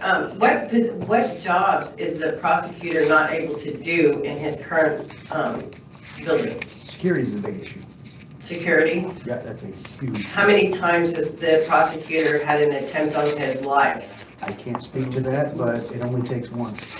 So never? You don't know of any I can't- I'm instances? not gonna say that, but I know he's had tourists walking at the log jail come up on his window looking in. 3 people sitting there staring in his window. That's not a security issue. That That's is huge. tourists. That's huge. tourists. If somebody can come up and put their face on his window. They can do that at the jail. No. Yeah, they can. There are security issues. They've been frustrated. How much of our population is senior? I don't know the specific numbers. Around 70%? 65? Yeah, I think 60s. So we have old people just going around beating people over the head and robbing them, do we? Again, it only takes one. With the hatchet. Wow. You guys are in trouble, as we all know, with your bond debt rating. It's dropped by 2 notches, correct? We all acknowledge that. Do you think that a bond investor will appreciate looking at your $1.3 million building when you have bridges that you can't put 1,500 pounds on? Do you think they want to see that? I think you exaggerated some of it with, but. What did I No, exaggerate? 1,500 pounds. Kevin, how The many lowest bridges rate- do you have The that are lowest rated critical? the lowest rating on a bridge is 2 ton. Okay, It's 4,000 pounds. okay. How many bridges do you have in critical? There's only one bridge that's in critical, which is Mount Liberty. The other one that was in critical was the one we just replaced. So Mount Liberty, Correct. and what's its, 6 ton, which is 12,000 pounds. oh, you're right, I was exaggerating, but I haven't gotten my $1,300 or 1,300 page report yet. I'm waiting on that. But you have critical bridge work that needs to be done. Yeah. How are you gonna pay for that? We are working on that Why don't you use this money? because we have all kinds of needs. You don't need a prosecutor's office. You want a prosecutor's office. There's a difference. It's And I'd your love to know opinion. how much that It guy, is your opinion, but we have done some analysis. The security, the asbestos, the parking, there are issues. It's basically a building that was taken, I think, out of Camp Atterbury Yeah, yeah. it was a- years it ago was and a surplus- modified for it this. was a It's surplus about building that time was something torn is down. done in that area. We need to service that. you need to service your bridge so that the taxpayers here can drive over their roads. We're working on that. We don't care There is no what the perfect prosecutor's solution. office looks like. We don't care. But we do care if we can't drive over our bridges. We care a lot. We're going, It seems working like on your that. priorities are a little fried to the taxpayer, maybe not to you people who Right. have destroyed our bond rating, by the way. Are you all aware that if you have one more significant finding on your audits in 2025 or 2026, that you go on credit watch? Do you know what that means? Any of you? Do you know what that means? Tell me what it means, Darren. You're in trouble. What does it mean, Darren? I'm not gonna get into the specifics. I can tell you. We're not here to get into the specifics. Yes, we are, No, Darren. we're not. This is the people's money. Right, but, And we're sick of this. right, And we're stuck with all of you because there's no one running against any of you. And we're tired of it. We're tired of you spending our money ridiculous. You hire consultants to come do your jobs, and they suck. And then you hire more consultants, and they suck. And you are killing us because you can't set priorities, and you don't spend our money wisely, and we're over it. Do you think I'm alone here? You think I'm the only one that notices this? I'm sorry you're getting your tail ringed today, but I think it's long overdue. I think we're ahead of you on that, in the sense that we recognize those problems. We are now putting in policies, processes, and procedures to say, let's put a basis in to prevent those from occurring in the future. Now, it is not going to happen immediately. It's going to take years, and we're doing It took you that. years, Brian. Well, we're stopping the watched you do problem. it. We are stopping the problem. it's taken decades to get to this point. Yes, I know, I watched it all. 8 years, I've been watching you. 8 years. It's been more than 8 years, it's been done for decades, and we're working on, And I've seen you, Systems and $400,000, quarter of an acre at the bottom of the library. Commissioners pass it one day, you pass it the next. Can't tell me what the building's gonna look like, nothing. You make irresponsible decisions over and over. And we're tired of it. we didn't buy that property. Only because the guy selling it backed out. No, there were more than No. that, there were more reasons than You that. can't say that.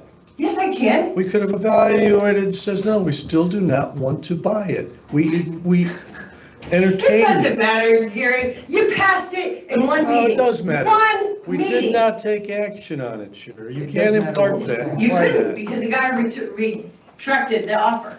Anywho, We don't know. we wanna- want That you, was an exploratory issue, that wasn't a commitment to purchase. oh, But you there's guys a are difference, funny. there's a difference in what you're arguing and what you're saying and what you're accusing us of. Is there, And what actually happened. Yeah. so my bond rating hasn't, my bond debt rating hasn't dropped? That I made that up? We are working on internal controls right now to remedy that. Internal controls, but yet That you're is gonna the- spend that is- money. Internal controls was the biggest I issue read in that it. bond rating decrease. I We read are it, actively working on that right now.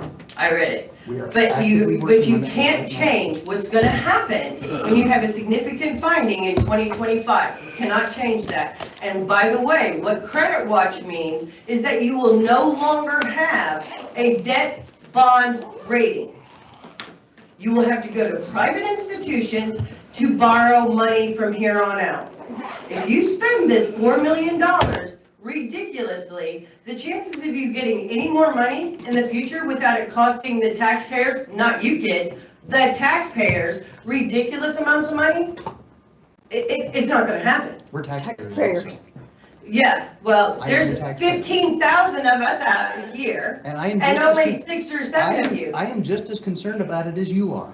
Then why haven't you done anything? We Gary? are doing something about it. Now? It takes time, and there's several people involved in this that have to get together. There are multiple offices, multiple buildings, multiple elected positions that have to come together and cooperate. We are getting all of our processes in order to get everybody to cooperate. We finally have an atmosphere where we are working on cooperation. That's what it's taken up to now, is a spirit of cooperation that has not existed, because there's been infighting and pettiness How long have you been on this board, Derek? since 15. 2015, Yep. so And that- 11 years. And that atmosphere has been present the entire time and for decades before that. Like I said, right now, we have the most cooperation that I have ever seen since I've been here. So I have hope that we have the ability to get past some of what we've gotten past. We are putting things in place to do that. I think we appreciate your actively input, doing but that. you're not acknowledging the fact that we are putting things in place to resolve those issues. They will not produce fruit immediately, but they are going in place to establish that. Like Jared said, internal controls, very strong program in that. One example is the healthcare issue. We did that several years ago. It is just now producing fruit.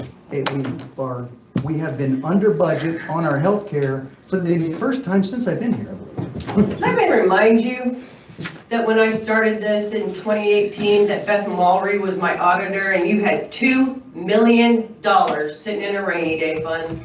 $2 million. And the Who let all that money out of that account? That would be yins. that was covering the health insurance system that we had that was out of control. That has been fixed. Since 2018, we are now in a surplus situation on that. Who fixed the healthcare? We did. You did, or they did? We did. Cooperation We between provide the commissioners and the oversight. council. We appreciate your opinion. I think we do need to move on with other business. Yeah, we do. We have other stuff on the agenda, so I appreciate. That guy talks for an hour and a half and you can't give me 15 minutes? That's interesting. He was on the agenda and this is our meeting, so. I understand it's your meeting, because that would involve the taxpayers for them to have this meeting. Yeah. Good luck to all of you. Thank you. Yes. How much money are you taking out of this county so far? What a lovely Did you make it person. online? Oh, yeah, he's here. Okay, hold on. Do you want to take a break, Darren, or? No, I need to, again, so in the spirit of continuing our effort in communication, Which is appreciated. which I, the commissioner's office is making efforts to do that. So we had the conversation in the budget, you went through the exercise of passing the numbers with regards to the work and conversations that we had about increase our professional services and all that in the last council meeting, right, in dollars. So litigation was one of the things where we said we're going to struggle there, a little disappointed that we didn't get the numbers in. I'm going to come back, so just a heads up, we're putting together some fine-tuned numbers. Yes, sir. Can we, as a council and commissioners, I would really think it would serve us well to go back through and for the council and commissioners, just to look to see what we, have spent, with financial advisor, professional services. So Reedy Financial, for example, last year, I think it would behoove us to take a hard look at the invoices that we were billed, the billable hours broken down by department. We've got Susan Beavers in there. We've got, I think we pay Barnes and Thornburg $48,000 a year in retainer. And then there's anything above and beyond that adds to that. But I think it would be in the best interest of the taxpayers for the council and the commissioners jointly to work together to kind of establish where that line is, where we can what we can allocate a year with regards to professional services, because that's expensive. And, and Scott brought up, we brought up an issue with, what do we, for example, I think we've got a bill right now that's outstanding, and I'm trying to remember what it was. Irwin and Shealy. Irwin and Shealy. We have 120 grand in the 2026 budget in the council that we could easily pay that invoice out of. So you with me? But I think it would make sense. Last bullet of this conversation. But I'm thinking top down, okay, big picture, on an annual basis between the council, not only that, but I think we pay legal fees out of planning and zoning, but professional services. So any kind of accounting, financial advisors, and legal fees as a county as a whole, because it all comes out of the same bucket, right? I mean, it comes, whether it's allocated to the commissioners or whether it's allocated to the council, most of it still comes out of that general fund, right? Because there's one big bucket, it's $10 million. And so out of that, how much do we really want to allocate and really come up with a good forecast, for example, for 2027, because we're going to be moving into 2027, right? Correct. Yeah, So just I know, again, this is a topic that draws passion from various areas.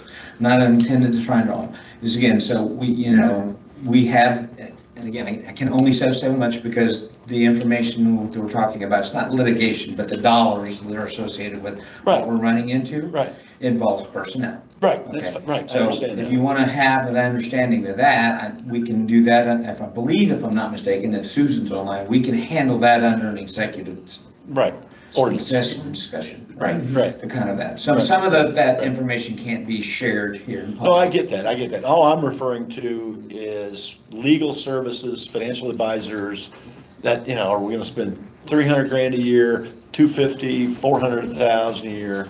Knowing that there are going to be isolated situations that occurred in the first and second quarter of 2025 that ramped up that cost. Right. Okay? So again, we do everything that we can, and that's what we did last, and again, why the numbers, so the question that came out of the council meeting was, well, why are we adding 20,000 to the litigation money? I think, the Right. question you asked, Jen. So at that point in time, we'd already been 3 months into the year. and No, I we'd already identified understand that. right? I So get that. that's why. What I'm saying to you, though, is that from my perspective, I'm looking at top-down, big picture. Okay. Countywide, there's 26 departments, all total receipts last year in 2025. There was $70 million that came in. And so it's we have to look at that big picture. And then and now we're in the weeds, which is your accounting, your financial advisor, and your legal expenses. Correct. Because whether the line item is in the council budget or whether the line item is the commissioner, it all comes out of the same bucket. So I Right. think with what Ed has been working on and what they I have as far as get all schedules, that, but and I'm work just, towards that. as a I believe member that of we the will council, I'm accomplish that. speaking on not speaking on behalf of the council, I'm simply speaking on my behalf. And it's like this $20,000 bill that we've got needs to be paid. It has been paid. Yeah, so did you pay it out of the line item out of the commissioner's budget? That's correct. That Okay, was which one of then the threw, things. it's gonna throw you guys in trouble, means you're gonna need more Some was money. paid out of yours, some was paid out of. Yeah, Also, okay, it's- so, and what we may want to do is simply go in and pull some of the money out of the line item budget, do a transfer out of the council, push it over to the commissioners, rather than doing an additional appropriation. And so so in the time that I have been where I'm at, doing what I'm doing, the county's planning aspect has been hindered because we have placed little value on professional services. That man right there is going to save us money. Yeah, He you has don't- already right, saved right, us, right, right. he's already saved us Right. $29,000 this year. Right. Because Right. we went back to DLZ and said, I'm not giving you Right. $29,000 to do something that you did not do properly in your engineering. Right, and that was because of Gary Hewitt, drove through. No, this is An above and owner's beyond. representative. Right. You, during the courthouse Correct. process, right, so So, I activated that. you started that, that's your gig. so what, We'll so. give We you the trophy, supported you. we'll get you the ribbon, I'll I give don't you a want ribbon the- I for don't that, want all right? And So we that's not supported saving the money. We also saved 26,000 another time, Yeah. but gave half of it Yeah. back. Correct, so- it went back. So the litigation, so what Teresa's going to do is she's going to go and take a look at where we are, because when Right. that happened the other night, with two commissioners in the room, I cannot come forth and speak as commissioner. Yeah. Tim's our body president, so Right, he's right, there. right. So Right. I'm telling you right now, we're gonna probably come back and ask. That's you fine. something. Okay, but I have a Fine. question on Sure. that. Okay, so let's say legal fees itemized in the terms of you got litigation. Okay, we don't need to penetrate that. We sort of know what's going on there. Or you have personnel services. We don't need to penetrate that, but just going towards that. But yesterday, there was a thing brought up, okay, how much is spent towards the music center? We want to find out, okay, is that a valid battle to fight and what's going towards it? Things like that. Can we quantify? Quantify the music center? Well, how much legal services is going towards various things?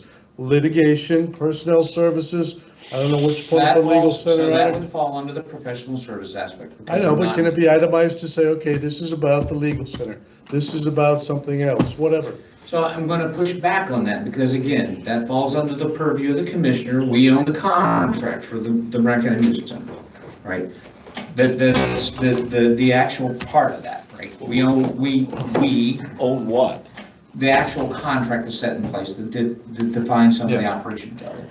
I think what Gary's saying is, what I as a council person, maybe what he's suggesting is we don't want optional legal expenses to be exceeded while we have mandatory legal services being, you know, now falling behind. And so because we're overspending in these kind of potentially optional areas. And so I think he's saying, hey, you know, don't ask us for more money when you're choosing to spend money where it's not needed, right? Or at least explain it if you are, right? So the intent coming back for that is to give you an explanation of what those funds are for. That is the intent, okay? We try to do our best to communicate where it's going. Right, but can we get itemized, or is that not feasible?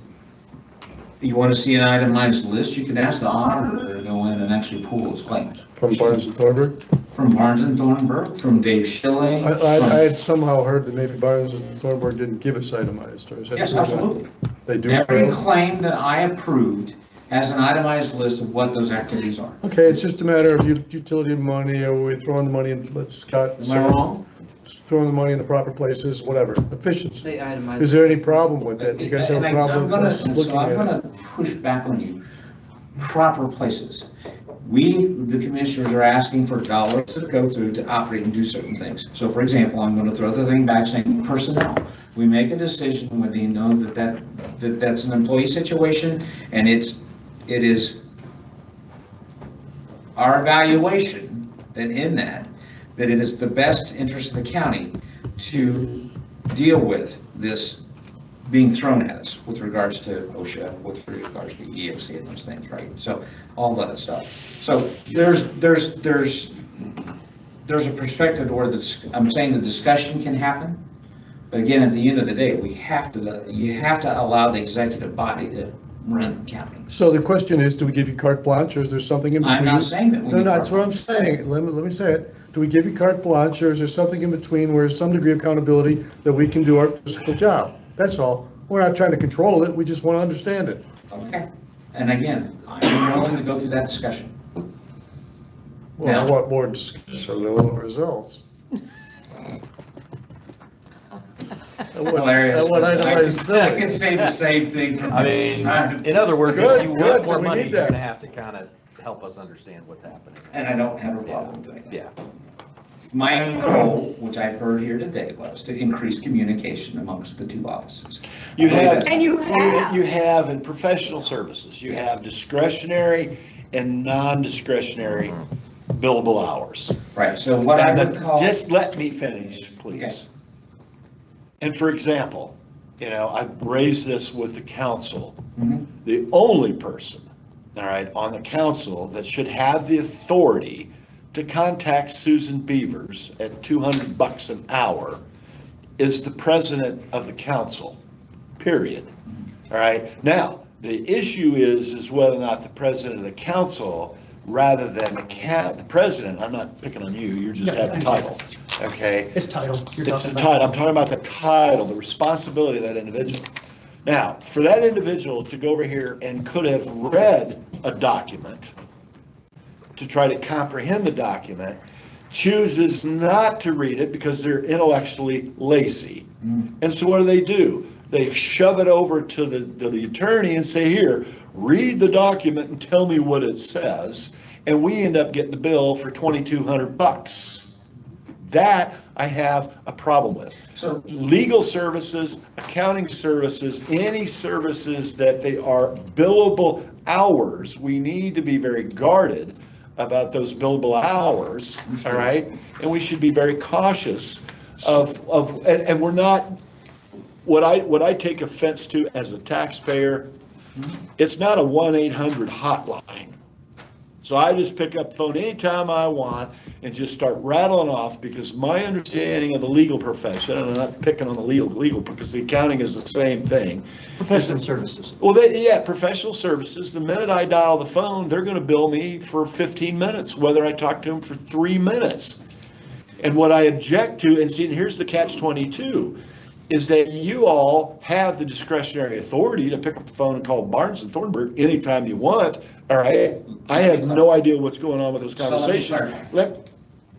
And what you can do is you can easily rack up $10,000 in legal fees, and then you come back to us and we have to pay it. Okay. Because we have no choice. You back us in a corner. So let me. So I'm just voicing that. We don't have to discuss it.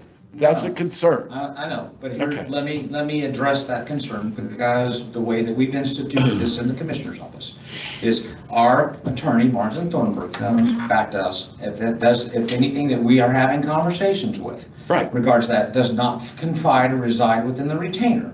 They tell us that that is the case. We, and I will say this with Tim, because we do that, we basically go through the exercise of in the administrative meetings that we have, and it is brought to the board as to whether we proceed forward with that or not. So it is not a single commissioner doing that. We have to have consensus of the board in order to incur that cost. Do you have that policy in writing? We don't have it in writing, it's by statute, Okay, right? So we're following it. okay. Okay, so and again, there's the struggle of being able to do these things. And please don't misconstrue this. Don't take this as I'm trying to beat up on you. Oh, no. It's not. I'm just He voicing was my. using the collective you, when he looks at it and says you, no, he's using. No, you. It's just all of us I trying take to, no offense to trying to that. manage those expenses and try to keep the expenses as, Right. you know, Understood. keep a lid on them. Not me, I was trying to beat up on you. So, We want to take a 10-minute recess. Yeah, we do, I do. can I? Yeah, finish your Okay, thoughts. go Sorry, go ahead, Please. Kevin. Yeah, Because I need to get out of here. yeah, go ahead. So, one of the topics of discussion that I had, other than our audience members being Right. rude and that kind of stuff, but, so that was one of them. The WIS was the second topic, or the second agenda item. Yeah. I'm requesting, and we will put it in paper, or put it in the proper context, to have the county council reimburse or basically reappropriate the additional monies back to the commissioner's office. Yeah. So that we can maintain that, because that man right there, We have to pay the bill. right, we paid it, but Okay. we would prefer to Get some money back into your get the account. money back so that we can Yeah, keep him yeah. working on All right, Mr. preventative President, would you maintenance. take? And unless there's any objections, real quick, Julie and the county council, I would think it would make more sense if we can do a line item transfer out of our budget for professional services, transfer that money over into the professional We'll have services to put line. the money back into general fund and then take it from general fund. Is that how you do it? Yeah. Yeah, I would prefer us to do that, rather than taking any more money out of the general fund. However, it has to happen. Yeah, It's just- for yeah. commissioners because of Okay, the law. so the last thing again, So can we actually do that in the meeting, Mr. President, or are we just gonna kick it down the road? Why can't we just do We it? could do that general meeting. Why can't we In a couple just weeks, give make Julie it enough time to get move? it done. You All right, have we can voting bring it rights back now. up again if you want. So can we just like vote on that? Time Yeah, you have voting rights. All right, well, I'm gonna make a motion Have to then. advertise? I'm All your gonna, meetings have voting rights. yeah, okay, I'm gonna make a motion. How much does that have to be? Hang on a Does that need to be second. We're advertised? gonna deal with it right now, all right? It probably needs to be advertised since it's going from Okay. one entity to another. Hang on a second. Bear with me. Bear with me. Page 8. If I can see it, I gotta get my eyes fixed here. County Council. Professional services. Where's the 120 in there? God dang. Advertised budget. Julia, it looks like it's line item 35,000. Or is it? County Council. Well, Hang on a second. I'm just trying to, I'm gonna make a motion, and I'm trying to find the actual line item, so that there's no confusion on it. Hey, Jim, just some guidance. The motion I would be looking for is the motion to put together the transfer to be voted on at our next regular meeting. Okay, all right. funds. So, let me see if I can, what's the line item for the, I can look it up if you need. Please, because I know it's. All right, so we'll write this down. Somebody write this Instead of down. 1,000, but for life maintenance. Write this down. It's 3,300 or 30,300. Okay? Okay. Adopted budget, we had 132 grand is what we put into that line item. That's in the council. Okay? So line item 30,300, and then let me go to the commissioners real quick and find that one.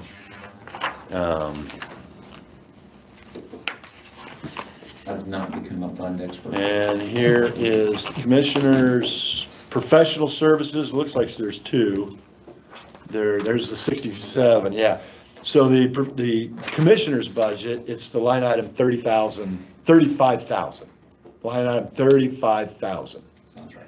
And was it, the bill's 22 grand that we So paid? the total, What was the the total? total for that was Or we just put the 22 grand. in there. All back 21,000. in there? Yeah, because they're telling me they're gonna have more, so Okay. we took, that you just, yeah. Cause you, did you? $21,645.30. That's the total. How much? 21,600. 22 grand. Okay. And you paid this invoice, did you split it between She the two? split it between the two. Oh, man. I'll take care of it. Okay. Okay. All right, so here's my, okay.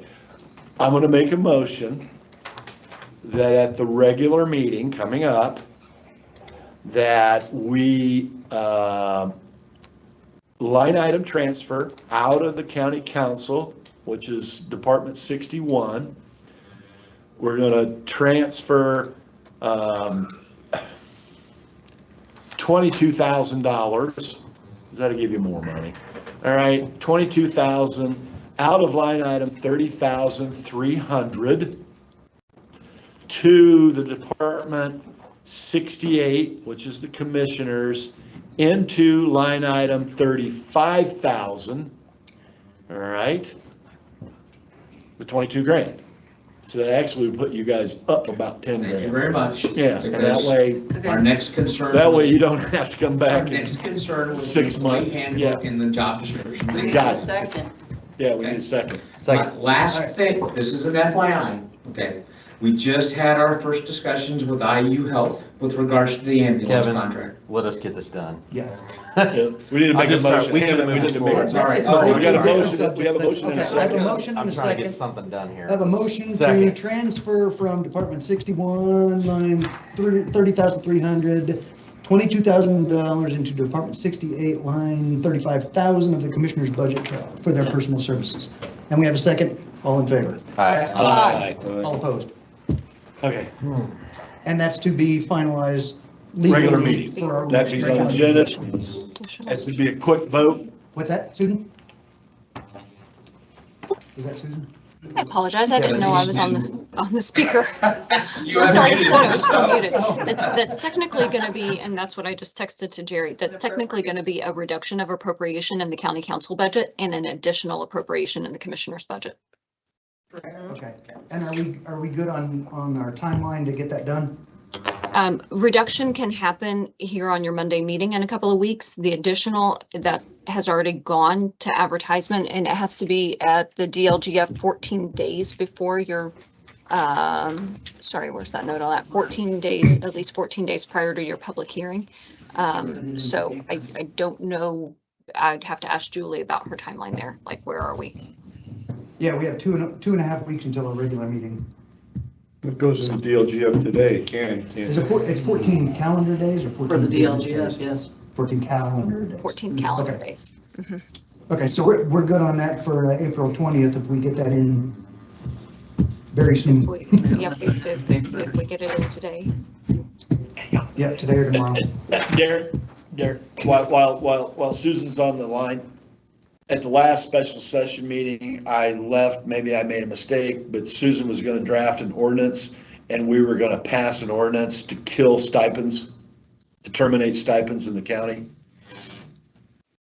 That's, that I- exactly isn't in the salary ordinance, but that was part of the Well, salary. I wanted to ordinance. say, I was talking about, that we talked about, Killing stipends except yeah, for just the terminate mandated stipends other than the ones. sheriff Well, deputies, and I the think. PETA, not the PETA, but the assessor The ones, the assessor thing, mandated yeah, ones. yeah, There's And I some just- mandatory stipends. Right. yeah. Are we going to do that, or is that falling off the radar? That was fully included in the actual salary ordinance, wasn't it? That all there was wording in there that all stipends are going away except for mandated. I thought that That was a was my- separate salary We ordinance, can make it, separate we ordinance can by do it itself, additionally. Do a second. standalone ordinance. We can do a You can actually add standalone. it to the actual. I think I would feel better if we just had a separate ordinance that addressed that issue, so if it comes up in the future, you go, here it is. It's right there for Yeah, right. reference, so you can quickly reference it. The and say it's right stipends here, are instead of having gone. to dig No through more the stipends. salary No more ordinances and- stipends. Yeah. just so all 180 employees are clear that we don't do stipends anymore. Okay. So I are will we have gonna that do for that or Monday. no? I'll have that for Okay, Monday. thank you. All right, thank you, Susan. Thank you. So we just had, so last topic, I promise, okay? Again, 15 seconds. communication and making sure that we're on the same page is a hard thing to do, but we're going to do that, Right, okay? yeah. So we just had our initial discussion with regards to IU Healthcare, regards to the ambulance contract. It is up for renewal. It is a 2027 renewal. They provided us with 3 options. So I'm not going to discuss the other 2, but the current configuration that we have is we have 2 advanced life support ambulances in this county that are 7x24, 365 days a year. And we're paying 550 grand a year for that. $540,000. All right. Okay. They have come to us and basically, and that was one of the options that they proposed. If we choose to maintain that option, and again, it's going to be tough to not, it's an additional $290,000. Oh, And that's based on lack of use?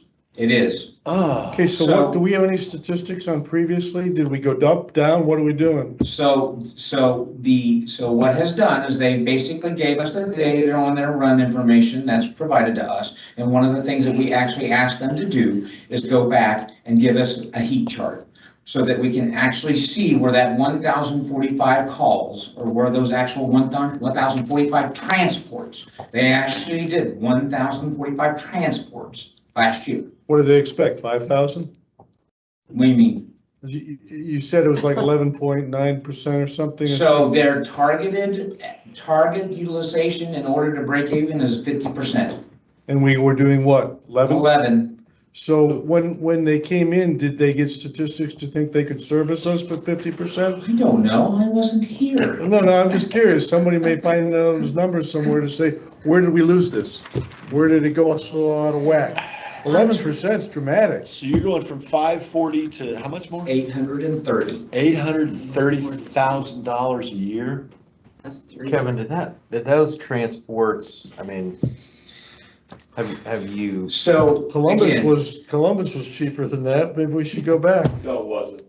Wasn't it? No. Why, because of the And extras? they also. Because- Because of the extras or what? A variety of reasons. we could get the information, but I agree with Tim, it was not cheaper. All right. Yes, sir. Tim, and I mean, this is your domain, it's not ours. Uh-huh. But I'm gonna throw this out. And it's just something that we could explore. Mhm. I have 2 people that I have known for years and years and years. Decatur County, Westport, if you know where Westport is, all right? And we have an opportunity where we could schedule a meeting, and a group of us could drive over to Westport and meet with these people. What they did several years ago, because these 2 individuals I'm referring to have been involved in the volunteer fire department business forever. And they actually went out, and I don't know how many ambulances they have today, and I don't know what the total payroll is, but they are running a full-blown private sector ambulance service over there, and they are making money. All right, so I sit here and I hear 850,000, and what, 930, okay, I'm gonna round up, just say 850, okay? But at 850, would it behoove us to at least go have a conversation with these people to learn and look at a feasibility of, could we not bring in an in-house ambulance service that would, I guess, operate out of emergency services, right? And we just self-fund it and we get rid of these outside contracts. Because and I don't claim to be an expert. I don't even know what I don't know. But all I do know is these guys are making money. And because where they're making money is in that area, they have contracts with Cincinnati, Greensburg, I think Brookville's in there, Louisville, and the revenue streams come from hauling people to these hospitals and stuff. So there's some money to be made in that industry. Yeah, I don't Okay, have that's a problem something with we can- exploring those things, but given that it's 2027 here. Yeah, we I don't have know enough time to that- do anything. That's- This would be more 28, 29, Okay. right? Something But all I'm that's- asking is, I don't know what I don't know, and should we do an exploratory research? Even if we do the research and we look at it and find out that, no, it does not make any sense, that's fine. But who's to say that we could not look into it and say, well, no, maybe that works. Maybe we could cash, and what I'm talking about is cash flowing the ambulance services, in a perfect world to where you actually make money off of it, right, rather than it being an expense. I don't know. I agree, I think it should be explored. Yeah, because I brought this up over the last couple of years, and but it's a big project. It's gonna take some time. So again, so that there's not a second shoe that drops in the proposal, and if we choose to maintain Yeah, that so we got service, another which 300,000, we have well, another hold on. 300 grand coming out of the general fund. Yeah, I know, Okay. but then, All right. so the 2027 contract would be $830,000, Yeah. the 2028 contract would be $830,000 plus 6%. It's 1-year contract at a time? 3-year. Woo. So if we sign the contract for 800, I'm gonna round it up, 850, okay. If we sign a contract in 2027, that's a 3-year gig. Well, then that would be our incentive to get out of that at the end of what, 20, whatever that is. And So then it- 27, 28, and then that's 29. 48,000 every Yeah. year, or for the next 10 years? I'd go explore quickly. 6%. Yeah, we don't have enough time. Well, you start. Well, we don't have enough time. I mean, they can do But we something. could, with a goal of maybe 2030, looking at how do we, Correct. 2030, yeah. You never know. Okay, we've asked, a recess has been asked for us, Okay. we're gonna take 10 minutes. Kevin, Thank I you got, for I your got time. one Thanks, question. Kevin. I got Yes. one question. And they- So you said we've got 1,045 transports. Is that just from our county? Yes, And so here's my question, I think you should ask them. If we are paying for 2 ambulances 24/7, in addition to the 1,045 transports out of our county, we want to see what our ambulances transported people in other counties. 29 29 calls trips, that's it. for the That was the entire, mutual aid, those were the mutual aid runs, 29. so only 29 times did one of our ambulances leave the county? That's correct. That's what they're reporting to us, Wow. Yes, correct. correct? That were not Brown County calls.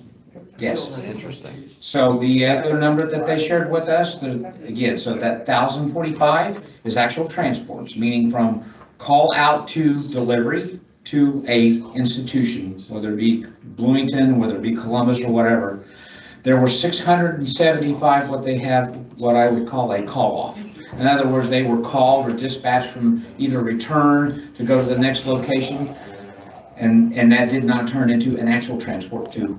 That's apart from the 1045. That's correct. And they only get paid if they transport. That is correct. Before you ask me to put a dollar value on that, I'm here because of those kids. I was dying and didn't know it. So I'm not, I know it's available, so. Joel, you No, could, it's a valuable asset. Joel, you could have got out of the council meetings. Okay, Are we recessing? Is that all you Great. have? sorry for taking up so much of your time, No. but I thought it was important. And to basically make sure that we continue to be on the same page and going forward with the prosecutor's office and what we're trying to do. Thank you, Kevin. Appreciate it, thank you. We'll send you a bill for the extra time. Sure. I didn't even know what your other stuff was, but actually I don't care. Take a 10-minute recess. Yeah, the 3 most important.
We're live? All right, meeting called back to order.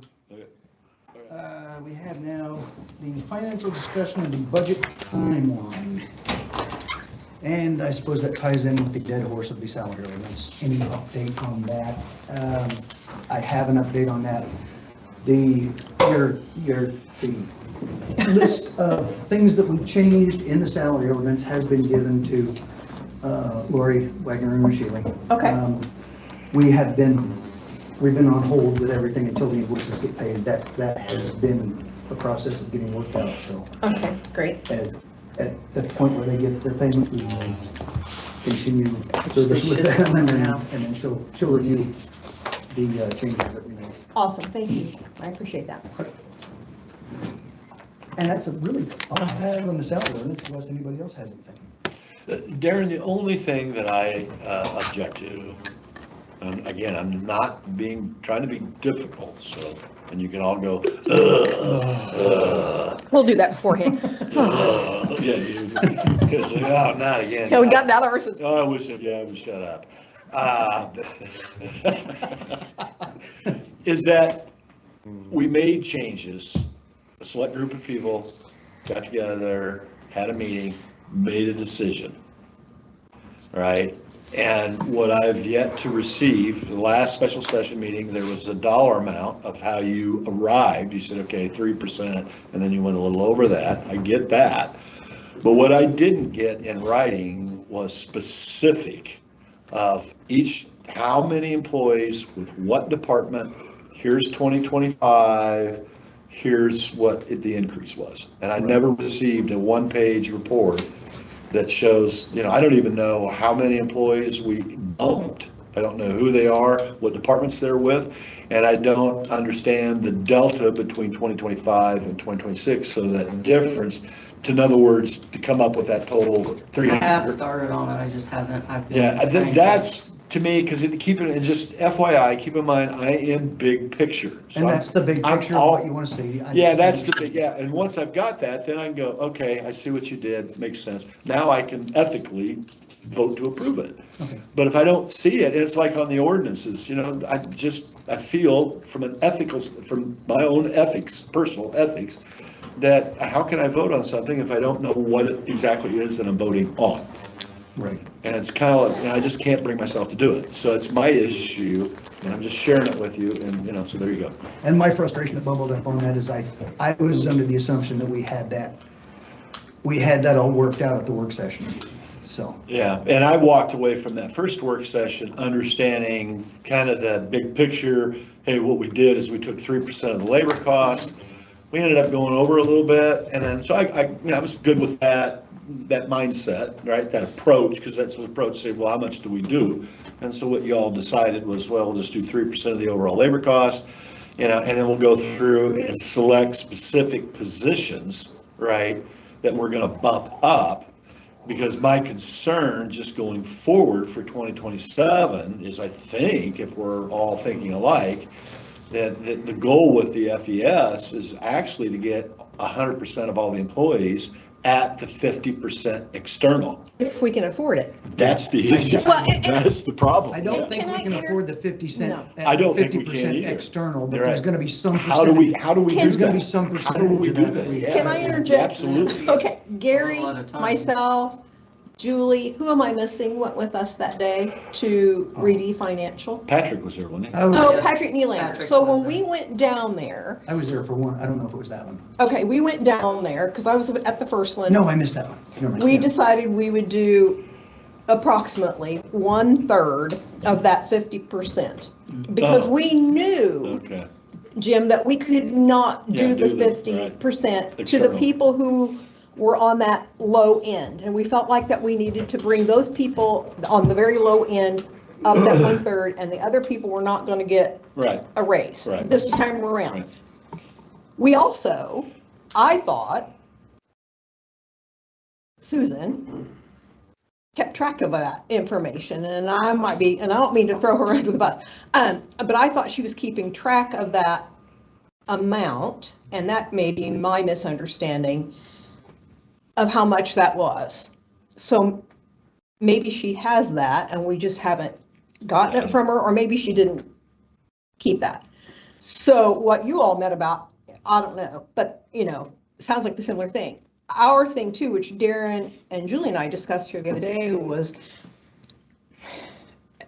Erwin and Sheely want to help us so that we can keep, things going, so that, the people that, yes, got the low one, that these people do get something, but we don't all want to come together and all be even again either, because we'd be back at that 35 pay grade kind of system again. Right, we right. don't want to do that. So I think, once we get them in place and paid and all that, from my conversation with her, and again, she called me, I didn't call her, they can help us figure that out within our budgetary system. Oh, can I add to that real Yeah. quick disclosure? Brad Stocksdale has a 2017 Ford Explorer, all right, that will work for the coroner's office, okay? And what he needs to know is whether we agree to fund him to replace the Ford Explorer with the new vehicle for the sheriff's department. Yeah, that's in line with what we had discussed. Well, keep in mind, at 50 grand, I don't think it's gonna touch it. I don't know if you've priced vehicles or No, not. you don't, no, I know.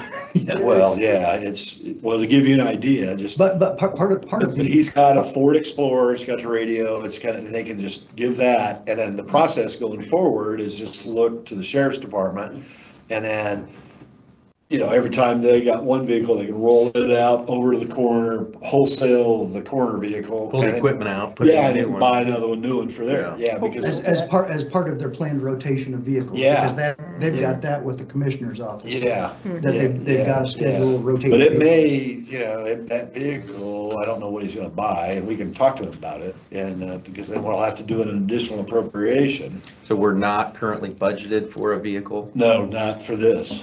Commissioner's office, it has that No, in the budget, don't they? For no, the they don't have it in there. No, because if Or you is that think, part of the lease? if you think That's back, part- on the- right in the- now they're in the leases, budget- and in they're the working on budget- getting leases rolled into right, purchase. right. Because they asked for Good. 50,000, we put a hold on them. Correct. Yes. Correct, yeah. And so it's what we'll have to do is we'll have to do an additional appropriations for the commissioner's budget, because the commissioners owns all the vehicles, the way I understand it. They do. Okay, so we'll have to do an additional appropriation for a line item for the sheriff, for Brad, to go replace this 2017 Ford Explorer. Okay? Which for the sheriff's department, that is the point where it's probably beyond needing to be replaced. How many miles is it? And I think he said 138, well, but hang on a minute. Keep in mind, 138,000 miles on a 2017, that's not bad. As a miles. police vehicle, it's a rotate out surplus. Are you kidding me? Right, but also That keep in thing mind, the That's what I'm coroner's, saying, on the sheriff's department. the coroner's, now, this vehicle, the coroner's got, I mean, they're gonna be lucky to put 6,000 miles a year on it. They're not going to put tons on it. That's Yeah, high they're not- mileage. Regardless, if So- a sheriff's vehicle has that many miles on it, it needs to be replaced stat. Well, That it's thing just like is- 100, I think, don't hold me to that, it's in Yeah, if that it's that many. 135, 145 range. They should Because be not every rotated death that coroner 75. goes to, does he transport bodies. Okay. It's the funeral homes. Yeah, they don't, Okay. they don't transport Okay. everybody, Okay. because a lot of times we'll call the funeral home, this person was expected to die, they have Okay. a Gotcha. doctor going to sign off on that person. Not Right. everyone is a But coroner the coroner case. needs to be there just to document the death. Investigate. Is there a doctor of, Okay. So I'm gonna throw that out, I don't know, I can get a hold of, I mean, you guys, I mean, let's send we're that not to the taking a commissioners. vote, but we're kind of Yeah. consensus. Send it You to the guys good with that commissioners. approach? Yeah, that was what we. All right, so I'll get a hold of Brad and find out, because he goes and buys them out of Salem, Indiana, Tom Jones or Rick Jones or Jim Jones or whatever it is. I can't remember. John. Is it John Jones? Is that what it is? Yeah, pretty big size operation. So I'll let him know so he can get a price, and then we'll need to do an additional appropriation. And then, Julie, we'll have to go through that. Good to go. Let's go to the next item. Okay, sorry. Okay, Okay. Reedy, are you there, Jerry? Yes, sorry, I had to unmute myself. How are you guys doing? Good, how are you? Good. Yeah, I just wanted to get on the same page as far as, our involvement this year. I know we were pretty involved, last year. You mentioned kind of doing some different things this budget process, which it feels like, these first few months have flown by, and, we're already getting into the budget process here soon. Because, as some of you know, I had emailed trying to schedule the first finance committee meeting, and then, you had responded mentioning coming to this. So, yeah, I just wanted to get on the same page and see what you guys needed specifically for us going forward. As of right now, what we did this year so far is we have pretty much agreed to disband committees because a 7-body council is committee size anyway. So there's really no need for us to break down into smaller committees for everything the way we have done. So as of right now, council is working as the financial committee. That's going to keep everybody in the loop. Nobody's going to be left out of anything. And it just keeps us all on the same page. Okay. Anybody disagree with that? Okay. As of right now, Julie, going through, I mean, you and Ed are working on numbers. Yeah, we're working on numbers, and we're trying to set up when we're going to do the budget hearings. The budgets will be turned, we'd like to send notice out first and have them turned in by the 1st of July, 1st of June, 1st of July. In general, how's it going with Ed? Is he helpful? Wonderful, Good. I love his reports. wonderful, he's wonderful. Yeah, and I read his email this week. Was it this week? Yeah, I think it was this week because he sent out a whole boatload. He did. did. But it sounds as if that when we did the original install with Wow, Mhm. that what he's doing now is working with Lau, working with you, and really going back and essentially setting the system up That's what it sounds like to me. properly, because we did not have the skill sets, the time, the energy to, because that's a large project. He is. It's actually huge, doing that's it. huge. Yeah. Yeah. And for the record, so any clarification needed for anybody watching, listening, Ed Wadelia, he is a candidate for council, and he's been working with Julie in the auditor's office. He is under contract. Yeah, he has significant contract. background in this field and working on processes, procedures, and so that's what he's been doing for us. Said he's under contract. Yes, he is. What does that mean? He's signed a contract to help us. He's not being paid. Yeah, it's not being paid. Unpaid, thank you. He's He's unpaid. Because I was going to say, I Yeah. thought he was unpaid, but you signed a contract so that, Right. It's gotta be an official entity. in official. And between the auditor's office and, Commissioners. commissioners and, okay. For Yeah, legal he- reasons, a contract had to be signed, but it is a. He's, I mean, he is essentially I would describe it as a forensic accountant. Yes, that's exactly what he is. I mean, he's so far down into the weeds, man, it's like. It's oh, good. It is, but it's like, where am I at? He is definitely. He's so far into the accountant, weeds, yes. yeah. Because when he gets done, he should tell us exactly how many sheets of toilet paper we use a year. He is all. So as that all ties into Reedy, right now we need to discuss, what we expect from Reedy, what we want from Reedy going forward for this budget process. I think we have some legislative issues, I believe they can help us with, SB1, how that all has evolved and what we see going forward with that, maybe some projected numbers. Well, I would like to see us, first of all, I guess my question to the council is why and what are we trying to solve for? That's what I'm asking. Okay? Everybody. Because in my mind, as a financial planner, I'm not a forensic accountant. Then to me, I'm looking at it, and I published this, is that, and I'm tired of hearing about, the credit rating. Okay? Because the credit rating, if we can manage our expenses, increase cash reserves, build our rainy day fund, then, Internal controls, well, that's all part of that. that's a big part of it. Right, but the issue is though, is that if it's like, for example, if I use that 90% rule, well, let's say the Reedy comes back and looks at it and says that the revenue for the general fund, because there's property tax, miscellaneous revenue, and income tax, right? Okay. And then I've heard you brought it up today, and then I heard Tim Clark bring it up yesterday with regards to the US GDP. Okay. No, I didn't bring that up today. You did too. You brought up the economy. No, I Okay. didn't, no. The Oh, the GDP, economy, the gross domestic not the product, GDP. our economy, we got this little hiccup that we're going through right now. We'll get through that. All right. And fuel cost will decrease. But, we're looking at anywhere from a 3 to a 6% growth rate in the GDP. So I don't see the U.S. economy slowing down. As a matter of fact, and keep in mind, we have to drive the U.S. GDP because we have a $38 trillion national debt. Okay, that's really the story problem nationally. So I don't see our economy dropping off, which shouldn't affect our income tax revenue coming into that general fund. But my point is this. Let's say Reedy comes back and they look at it and they say, hey, 2027 revenue for the general fund is 11 million.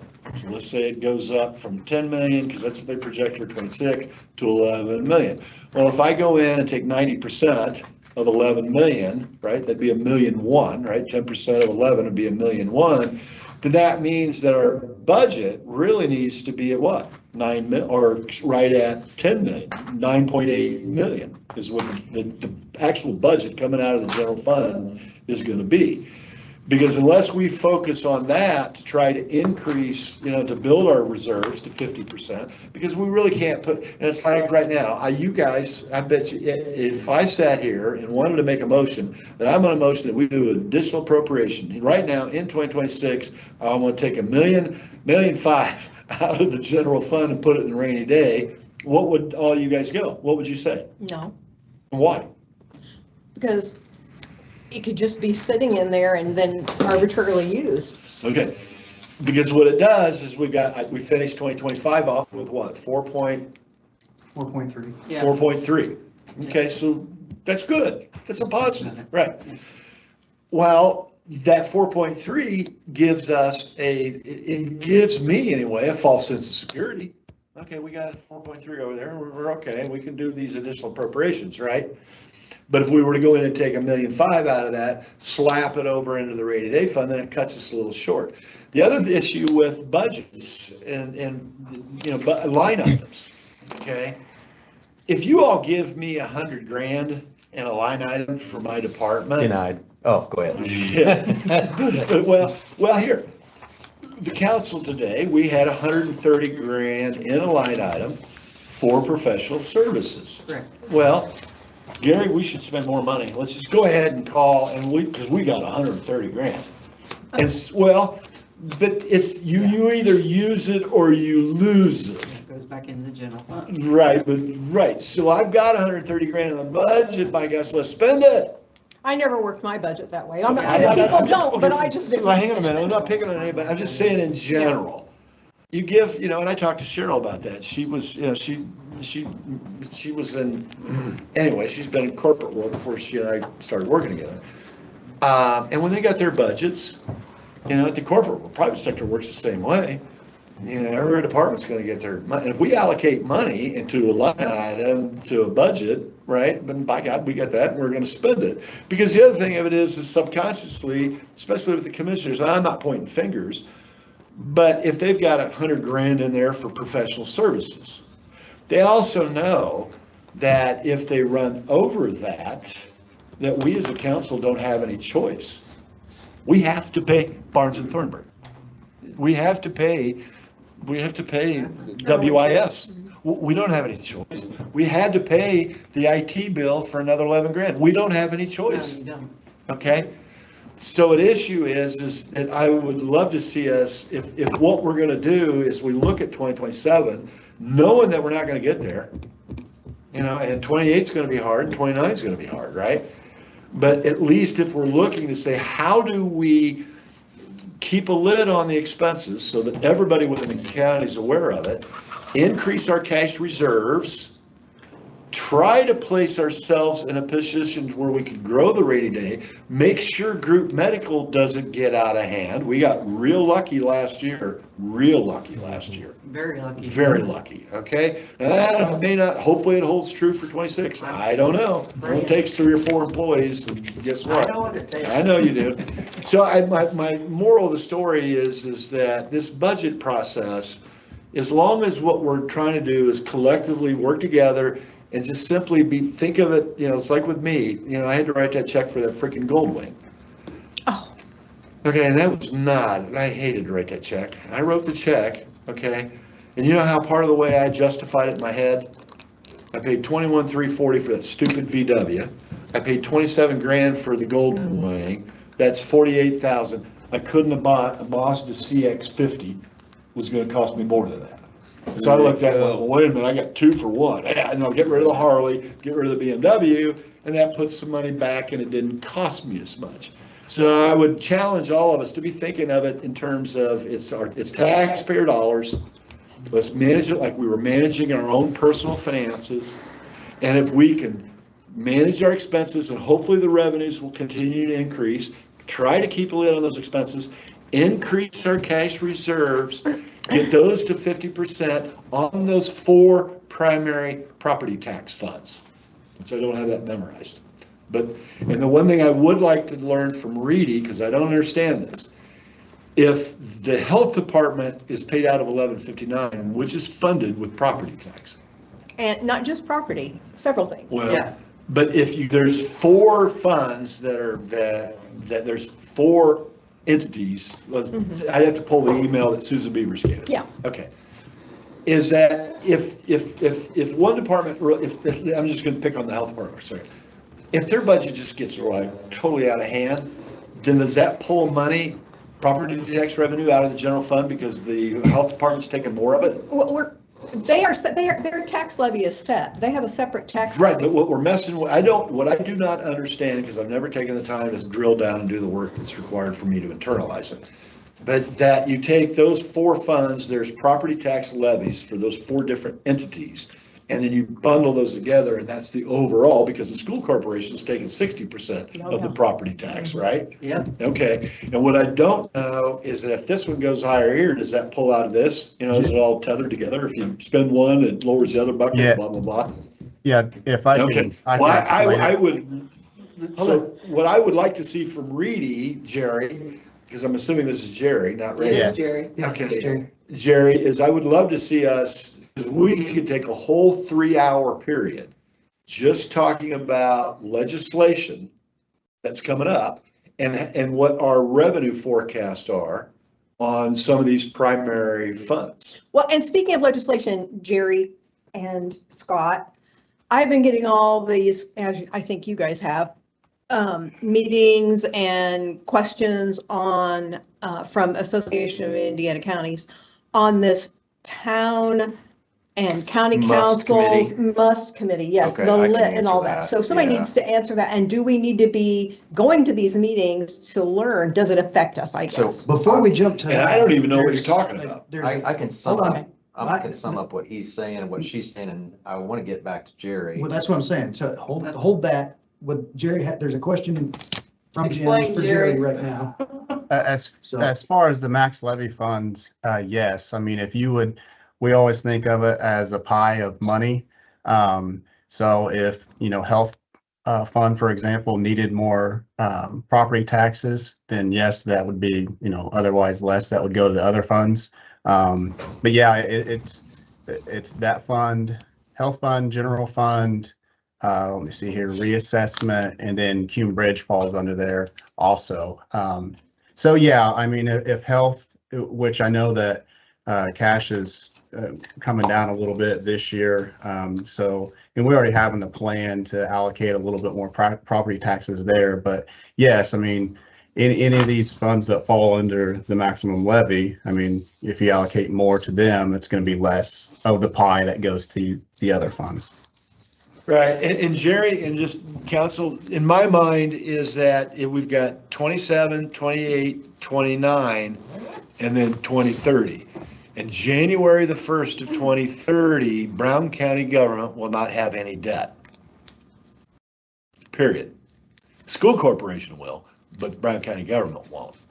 And so where I'm in the back of my mind is that if we can build the rainy day fund, okay, and get some cash in there, then perhaps we don't have to borrow any more money. We'll have to put numbers, I understand. But that's the goal. I'm just saying that's the goal. I understand the concept, I completely agree That's- with it, but okay. we have to put numbers, because the summary of the bond expenditure so far that the commissioners gave us, if we did not have that bond debt, all of this would have come directly out. We don't have the money to pay for it. That's what I'm saying. I know. All of this Oh, I would have know. come directly out of Right. the general Right. fund, so So it's, we'll have to put numbers together that. right, and so for me, Quantify everything. I was able to write a check for the Goldwing. Why? Because I keep my expenses far less than what my revenue is. Right. And the other thing Jim and I talked about once is, we look at this and we say, okay, how much can we shove in this so we don't have to do much next time? Meaning get everything we can out of it. Yeah. And hopefully not have to have a bond rate, a smaller bond next time. Right, But but all this stuff. But is what's stuff that comes frustrating up, is you and come there's in the more meeting, stuff that's gonna what's come up. frustrating is you come to the meeting and we've got another $300,000 we gotta tack on top of the ambulance. That's what I'm saying, there's Yeah. stuff that's always coming Yeah, up. and there's So nothing we can do, we have to pay it. if we eliminate the issue, the possibility of the bond, then we really put ourselves in a position again where we can build up that rainy day fund. But then if we have to hit that rainy day fund, then we deplete the rainy day fund again. Yeah, but now I have a question on the rainy day fund, and I don't know if you guys can answer this or that. When you put money in, same as the 4,700 account, the 4,700 account is a non-reverting account, correct? So it's a lockbox. Because that was the objection of the commissioners this year. Because we funded that in the budget at 2.7 million. Well, we ended up with $1 million, not quite $1 million in surplus in the 4,700. So what we did is we've intentionally, that money's still sitting in an economic development fund. Okay, and we got to stay on that like a hawk, because next year I want that 4,700 reserve account to be at $1 million. I don't want to go below that, all right? Just in case we get hammered with high medical claims. Is the rainy day fund, is that, once you put that money in there, can you not pull that money and reappropriate it back out? Yeah, you can use it for anything. Or You can use it for how's that- anything. Not. How's it, because I've never read, supposedly the commissioners or somebody had to pass an ordinance to establish a rainy day fund. Yes. And I've never read the ordinance. And I've not taken the time to go to the recorder's office and pull it to read to see what it actually says. So if we do put money in the rainy day fund, can you get it back out in the event? Or what can that, let me back up. I think the better question would be, what can the rainy day fund money be used for? And I've always thought of the rainy day fund kind of as a capital improvement type, you know? Let Jerry answer. Jerry's that. got My understanding is any lawful purpose for the rainy day fund. So would it be fair to categorize it? It's kind of like a secondary general fund in a way? Yes, I would agree with that. Okay, so it's kind of a backup to the general fund. So Yeah. let me give you an example. So if you got 5 million in the reserves for the general fund, and you got 5 million sitting in the rainy day, you got 10 million.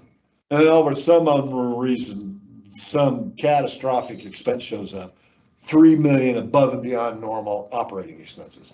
We can tap in to that to cover lawful expense. Yeah, that's what depleted our rainy day fund, was the cluster we had with the health Health insurance. insurance. Yeah, group medical. Every bit Yeah. of what we Is that, took out so of the rainy day fund, fund was wiped out because of the group medical? which Yes. is why I Got it. agree with the $1 million. Yeah, I think we should take a hard line on that. Is that your understanding, Susan? She's still there? Yep, I'm here. Yes, Jerry's right. Any lawful purpose, I mean, it's an appropriation that comes out of rainy day, so that would be an additional appropriation that would come in front of you. I mean, it's not just like it gets spent. It's appropriated by the county council. Any way we want. Lawful. Lawful purpose. Okay, thank you. Thank you. Thank you. Well, Okay, Jerry, you were saying something? No, no, so I don't think I was. Yeah, sorry. I was like, I thought I thought you were trying to say something. nope, sorry. Well, I guess the question for the council is what do we want to do going forward this year in the budget process with Reedy? What do we expect from them? What's Ed gonna contribute is my question. And that's the thing, we're working with Ed. Ed's working with Julie. So how is Reedy and Ed going to complement each other for us to get the goal? When will we know that? Budget, yeah. Another month? I'm gonna float it. Okay. Just an idea. So go, yeah. Would it be valuable for us to take the 2026 Form 1s? Walk through, see, I know. Well, maybe not all departments, but identify what departments does it make sense? So like commissioners. Right? And walk through the line items. Because I'm assuming y'all are gonna have, going back to the dog and pony show where it's 3 days. And we're gonna do that where we're gonna have those line items. Okay, but I know, but let me, okay. And we can compare. What I'm going to do personally is I'm gonna do this personally, because I've got all the Form 1s and it's pretty easy for me to do it. And I'm gonna go through the line items, and what I wanna do is I'm gonna write up questions. Okay, so, and I'm not being, for example, commissioner's budget, and I'm not picking on the commissioners, okay? Fiscal. But what I am asking is, I think that in their line item for the 2026 budget, there's a line item in there for $600,000 for insurance. Well, how did you arrive at that? How many different insurance policies do we have? Same thing with fuel costs. And so same thing with Susan, not picking on Susan, but what questions how did we arrive at the line item number?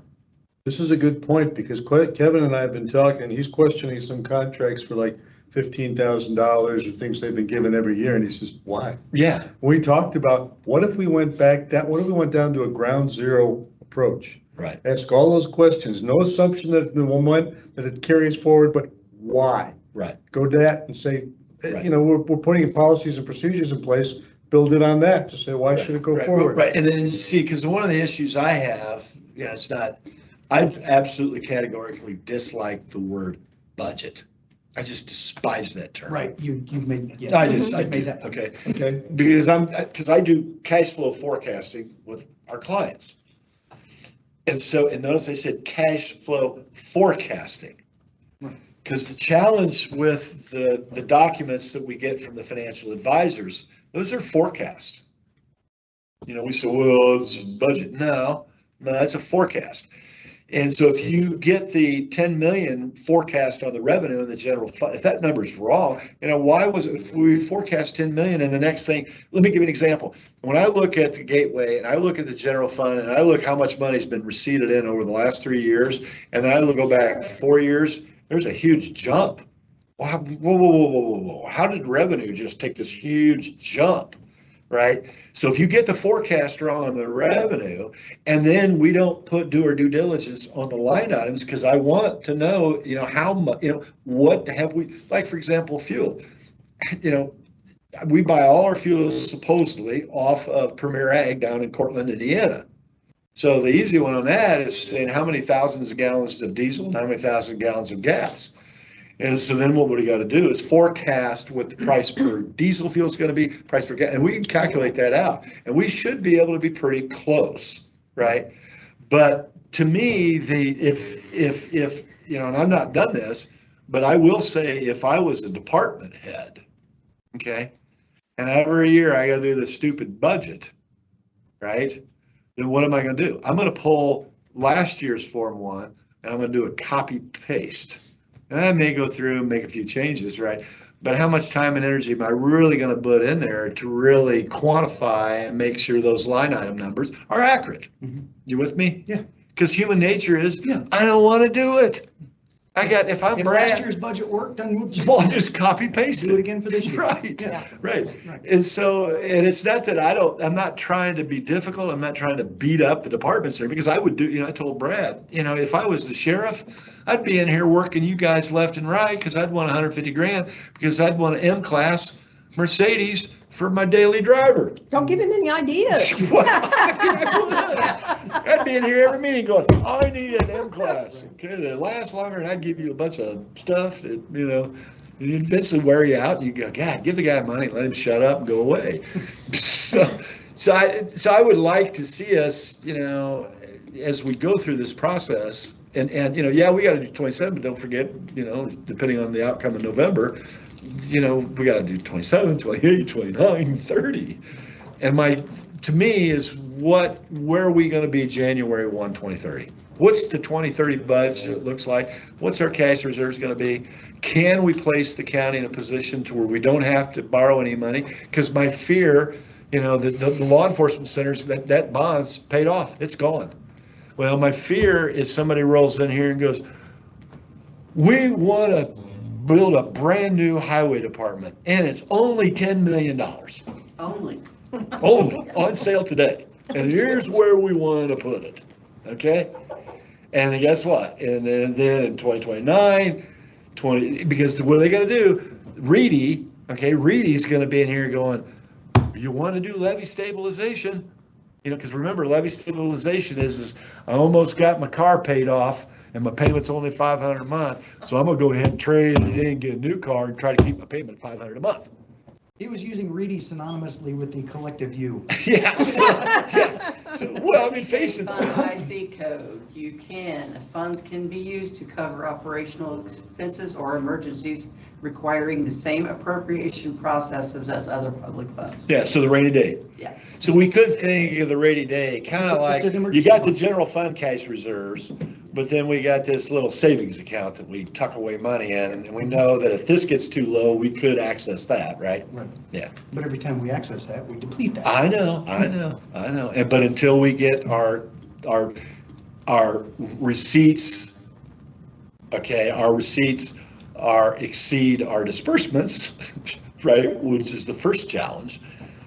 And so for 27, I would really like to see us, it'd be great if we could just be in the black a little bit, not a lot, but just try to get a grip on it and then hope inflation kind of takes, Now back to the original question. What do we want and expect out of Reedy right now at this point? Do we know? No, I don't. Until we get numbers from Ed Yeah, I don't think and Julie, we don't. Put it on. But can I say this? But if they need to have a heads up on what to expect from Right, us. but do you guys all have this, that Reedy gave us the last final adopted budget? I do. Why wouldn't we just sit down and take the time to kind of walk through 26? Because 27 is going to be pretty close, right? It's not going to be anything different. When we get the 27 budget, when we get our budget binder, Right. it's going to have, and this is what we need to work this out. We're going to have what, the last 3 years budgeted. We're going to have 23, 24, 25. You can even go back 25 years if you. We're going to have want. 26, what we budgeted. Every line 26 item, every department, every yeah, fund? The 20, yeah. Is that what Ed's That's working on? That's that binder we It's get. usual, we used to do it that way. Yeah. We did. That's what we're going to have. Well, I haven't seen that. Every line item is going to be in there. You can go through everything you want. Well, I'd like to And it's see gonna, us it's gonna walk have, through that. it's gonna have 23, 24, 25 budgeted, 25 actual spend, 26 budget. I don't know if we want to do, I mean, But you won't have. we can do 26 to date, but it's not gonna be accurate Yeah, it's because not there's gonna some be- stuff that yeah, doesn't yeah, get yeah, spent right, until right, October, yeah, November, right, December. Right. You'll have- That's just a You're wasted better off column in our Well, budget. to answer your question, to me, for Reedy, in the near term, maybe the next special session, because we're getting ready, the next Yeah. special session Yeah, would we're be coming May, up on it. right? Because it's April. Yeah. Okay, would be to take that time to go through and focus on 2027 revenue projections. Yeah. Because if we get the revenue projections And how, wrong. new legislation. Legislation, yeah, So- yeah, and what, because I think, didn't we have a meeting last year with Reedy that the whole, what's it called, SB1? Yeah. Okay, that takes effect 28, 27, 28, 29. That's a 29. rolling. Yeah, and looking at Just like a big stone. and looking at, flattening us. looking at the effect on revenues, because my concern is, and I'm gonna be I won't be very nice. I do not want to increase the income tax rate. No, absolutely not. I just don't. I just absolutely I'm not. opposed to it. I just don't want to do that at all. Yeah. Okay. So And- and- is that what we're what we're, I guess, Are you crystal wanting from, clear here? or is that what we're wanting from Reedy is the 27 Let's look at the revenues. revenue Yeah, estimates? yeah, and how we arrive at And that, how legislation is. tax levies, How kind of, yeah, legislation is affecting us. yeah. To me, that would be very beneficial to me, Okay. because if we get the revenues wrong, then, now we've got lucky in 25, right? Yeah. Because we ended up with, some surplus and our reserves grew, Yeah. so that's good. But then were we inaccurate? Well, but see, the year prior to that was Greg Garitas, and he sent one PDF and they were printed out on poster boards. You had to have poster boards because their pages were so big. So, you did. It was like on 11 by 7. I had 17. I was like, I ain't printing that out. It cost me $300. So does that sound good to everybody else? Can I ask a question? Oh, well, yeah. About this? Yeah. You okay? Jerry, are you still there? Yes. So if you were our financial consultant and you'd been waiting 3 hours for us to discuss this, and the question came up that, we are now sitting in early April, and the budget process is bearing down on us. And the question was, what should we as a council be working on for our next meeting and meetings after that? What would you say? For me, our intentions with the first quarter finance committee meeting was obviously show you what year end looked like, obviously discuss the budget process, get on the same page there. And a big discussion was going to be the legislative updates. Now, we mentioned it, throughout the year last year, but never really took, a meeting and solely focused on that. I think it was more, the low income tax stuff, it's down the road. Well, now there's some changes, which I'm sure some of you are aware of, with House Bill 1210, where, it did change, it did push back the income tax stuff, but then there's some other options for some municipalities, which it actually doesn't affect you guys because you guys don't have, within the county, don't have any municipalities over 3,500 that could elect to go to the county-wide rate. But without getting into a bunch of the details, I still think that's very important for the entire council to understand. And, because you guys are going to have, the power, obviously, to create these, income tax rates to make sure, the units within the county are, taken care of. So that's very, very important. So that was our intentions during this first quarter meeting, show you year end, how this year is trending so far, through March, and then focus on the legislative updates and a game plan for the budget. So follow up to that. Susan, same question, if you're still there. I'm still here. Yeah, so what would you advise at this point in the process? Yeah, I mean, I do agree with Jerry, like the year-end stuff for me, that's not where I am, but the updates on SB1 and how that's going to affect you and getting your process for how you're going to do the budget this year so that it gets rolled out to every department head and elected official. So nobody is surprised, nobody is on a short deadline. Everybody knows the plan. Everybody knows when they're going to come in and talk to you.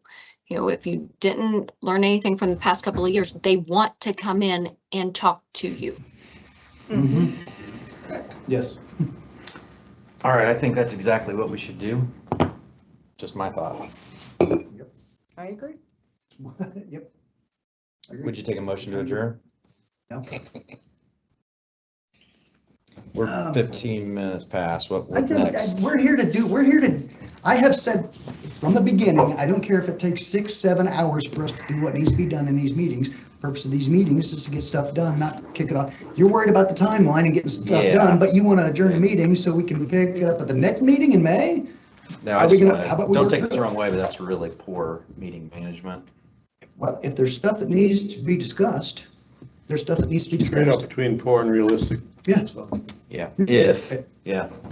So anyway, our Did we answer that we want to continue with Reedy? well, that's the thing, I'm not getting, I I think think, they I think agreed to we're do what working you on want, getting that Barry. answer. What we have is we have our April meeting for the 20th. I don't know that that would be, Jerry, correct me if I'm wrong, I don't know that it would be beneficial for you to come in on our regular April meeting on the 20th to discuss this.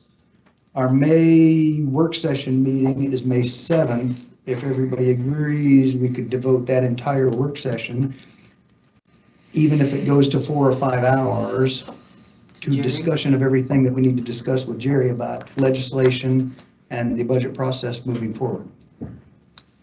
Jerry, at that point, a month later, how much farther behind does that put us? Because once we get to May, now you have additional items you want to get in front of us, and probably Susan too, so we're just kind of stacking ourselves up here, aren't we already? Okay, here's another option to throw into that mix. We could do, a week from today, next Thursday, we could do a special work session meeting, 9 to noon. Or the 16th, whatever, I guess that's dependent on Jerry's schedule and his availability. I mean, do you guys, other than, we have year-end plan update, do you guys want an update through the first quarter to see how, revenues are trending, expenditures are trending? Do you want to see that? I mean, if so, it'd obviously be on reconciled financials, but, we're through March. We can update those, put together, a presentation that summarizes year-end, first quarter, and the legislative updates. Now, obviously, our financial plan will have revenue projections in there, so we can dedicate, a slide or two to 2027, revenue projections, because I know that was mentioned as well as something needed. We can put that all together for your next executive session. I don't think it's going to put, as far as, the timeline or, anything else. I think, Scott, you mentioned like by May, is it going to stack up or, I don't necessarily think so, but I do entirely 100% agree with Susan as far as everybody being on the same page from, department all the way up, to you guys as far as the process. I think it probably is good that you guys are all the finance committee now, so that there's no, miscommunications or anything, there. But that definitely needs to be ironed out. But even if it is the May meeting where it's like, okay, this is the exact process, I would still think that would give department heads, all of May, all of June to put together their Form 1s to meet the June or July 1st deadline that Julie mentioned. Okay, if we do it on the, would there be a benefit to saying, or would it be possible, would that give you enough time for us to have a council financial committee as the financial committee of the entire council, a special meeting 2 weeks from today? Or would that be too short a notice for you? Or do you think would be good doing it at our first May work session meeting? Darren, let me ask you this. Hold on. Is there a reason why we can't do budget work in our regular council meetings? A regular Monday meeting? Yeah, well, why wouldn't we do budget? What's the most important thing we do? Why do we have to wait a month to work on the budget? We can get a quarterly update in our regular meeting. The public could hear it. There's no reason we can't do that in my mind. Right, but that, and I'll ask for your input on this, Jerry. That's a 5:30 in the afternoon meeting, which is outside of regular office hours. And you talk about time management.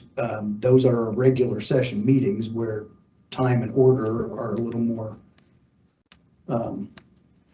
is paid attention to a little more. This gives us the freedom to actually have the conversations where Jerry can come in instead of just giving a presentation and then stepping out because of time management.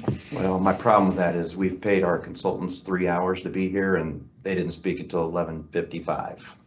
Right. So having them here to sit here to listen to us ramble is not cost effective.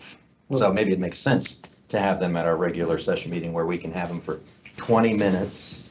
He gives a quarterly update. Well, that and was they're my off. question, is if we do another work session meeting, it's going to be devoted entirely to that, and there's going to be no other input from anything else. I would just ask that if you're gonna schedule a 6 or 7 hour meeting, that you tell us I'm not before. scheduling a 6 or 7 hour We meeting. can't, I We're can't scheduling a schedule all 3 hour day meeting. when it's a 3 hour meeting.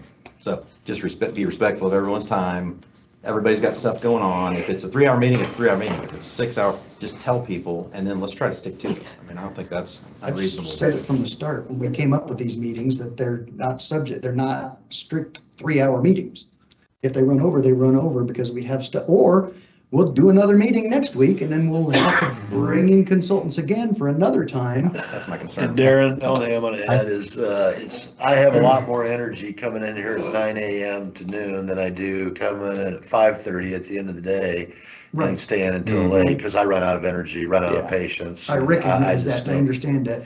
I think Gary was trying to say something. Gary? I was just gonna say, as far as, the topics during this next meeting, it probably would be better during, a work session.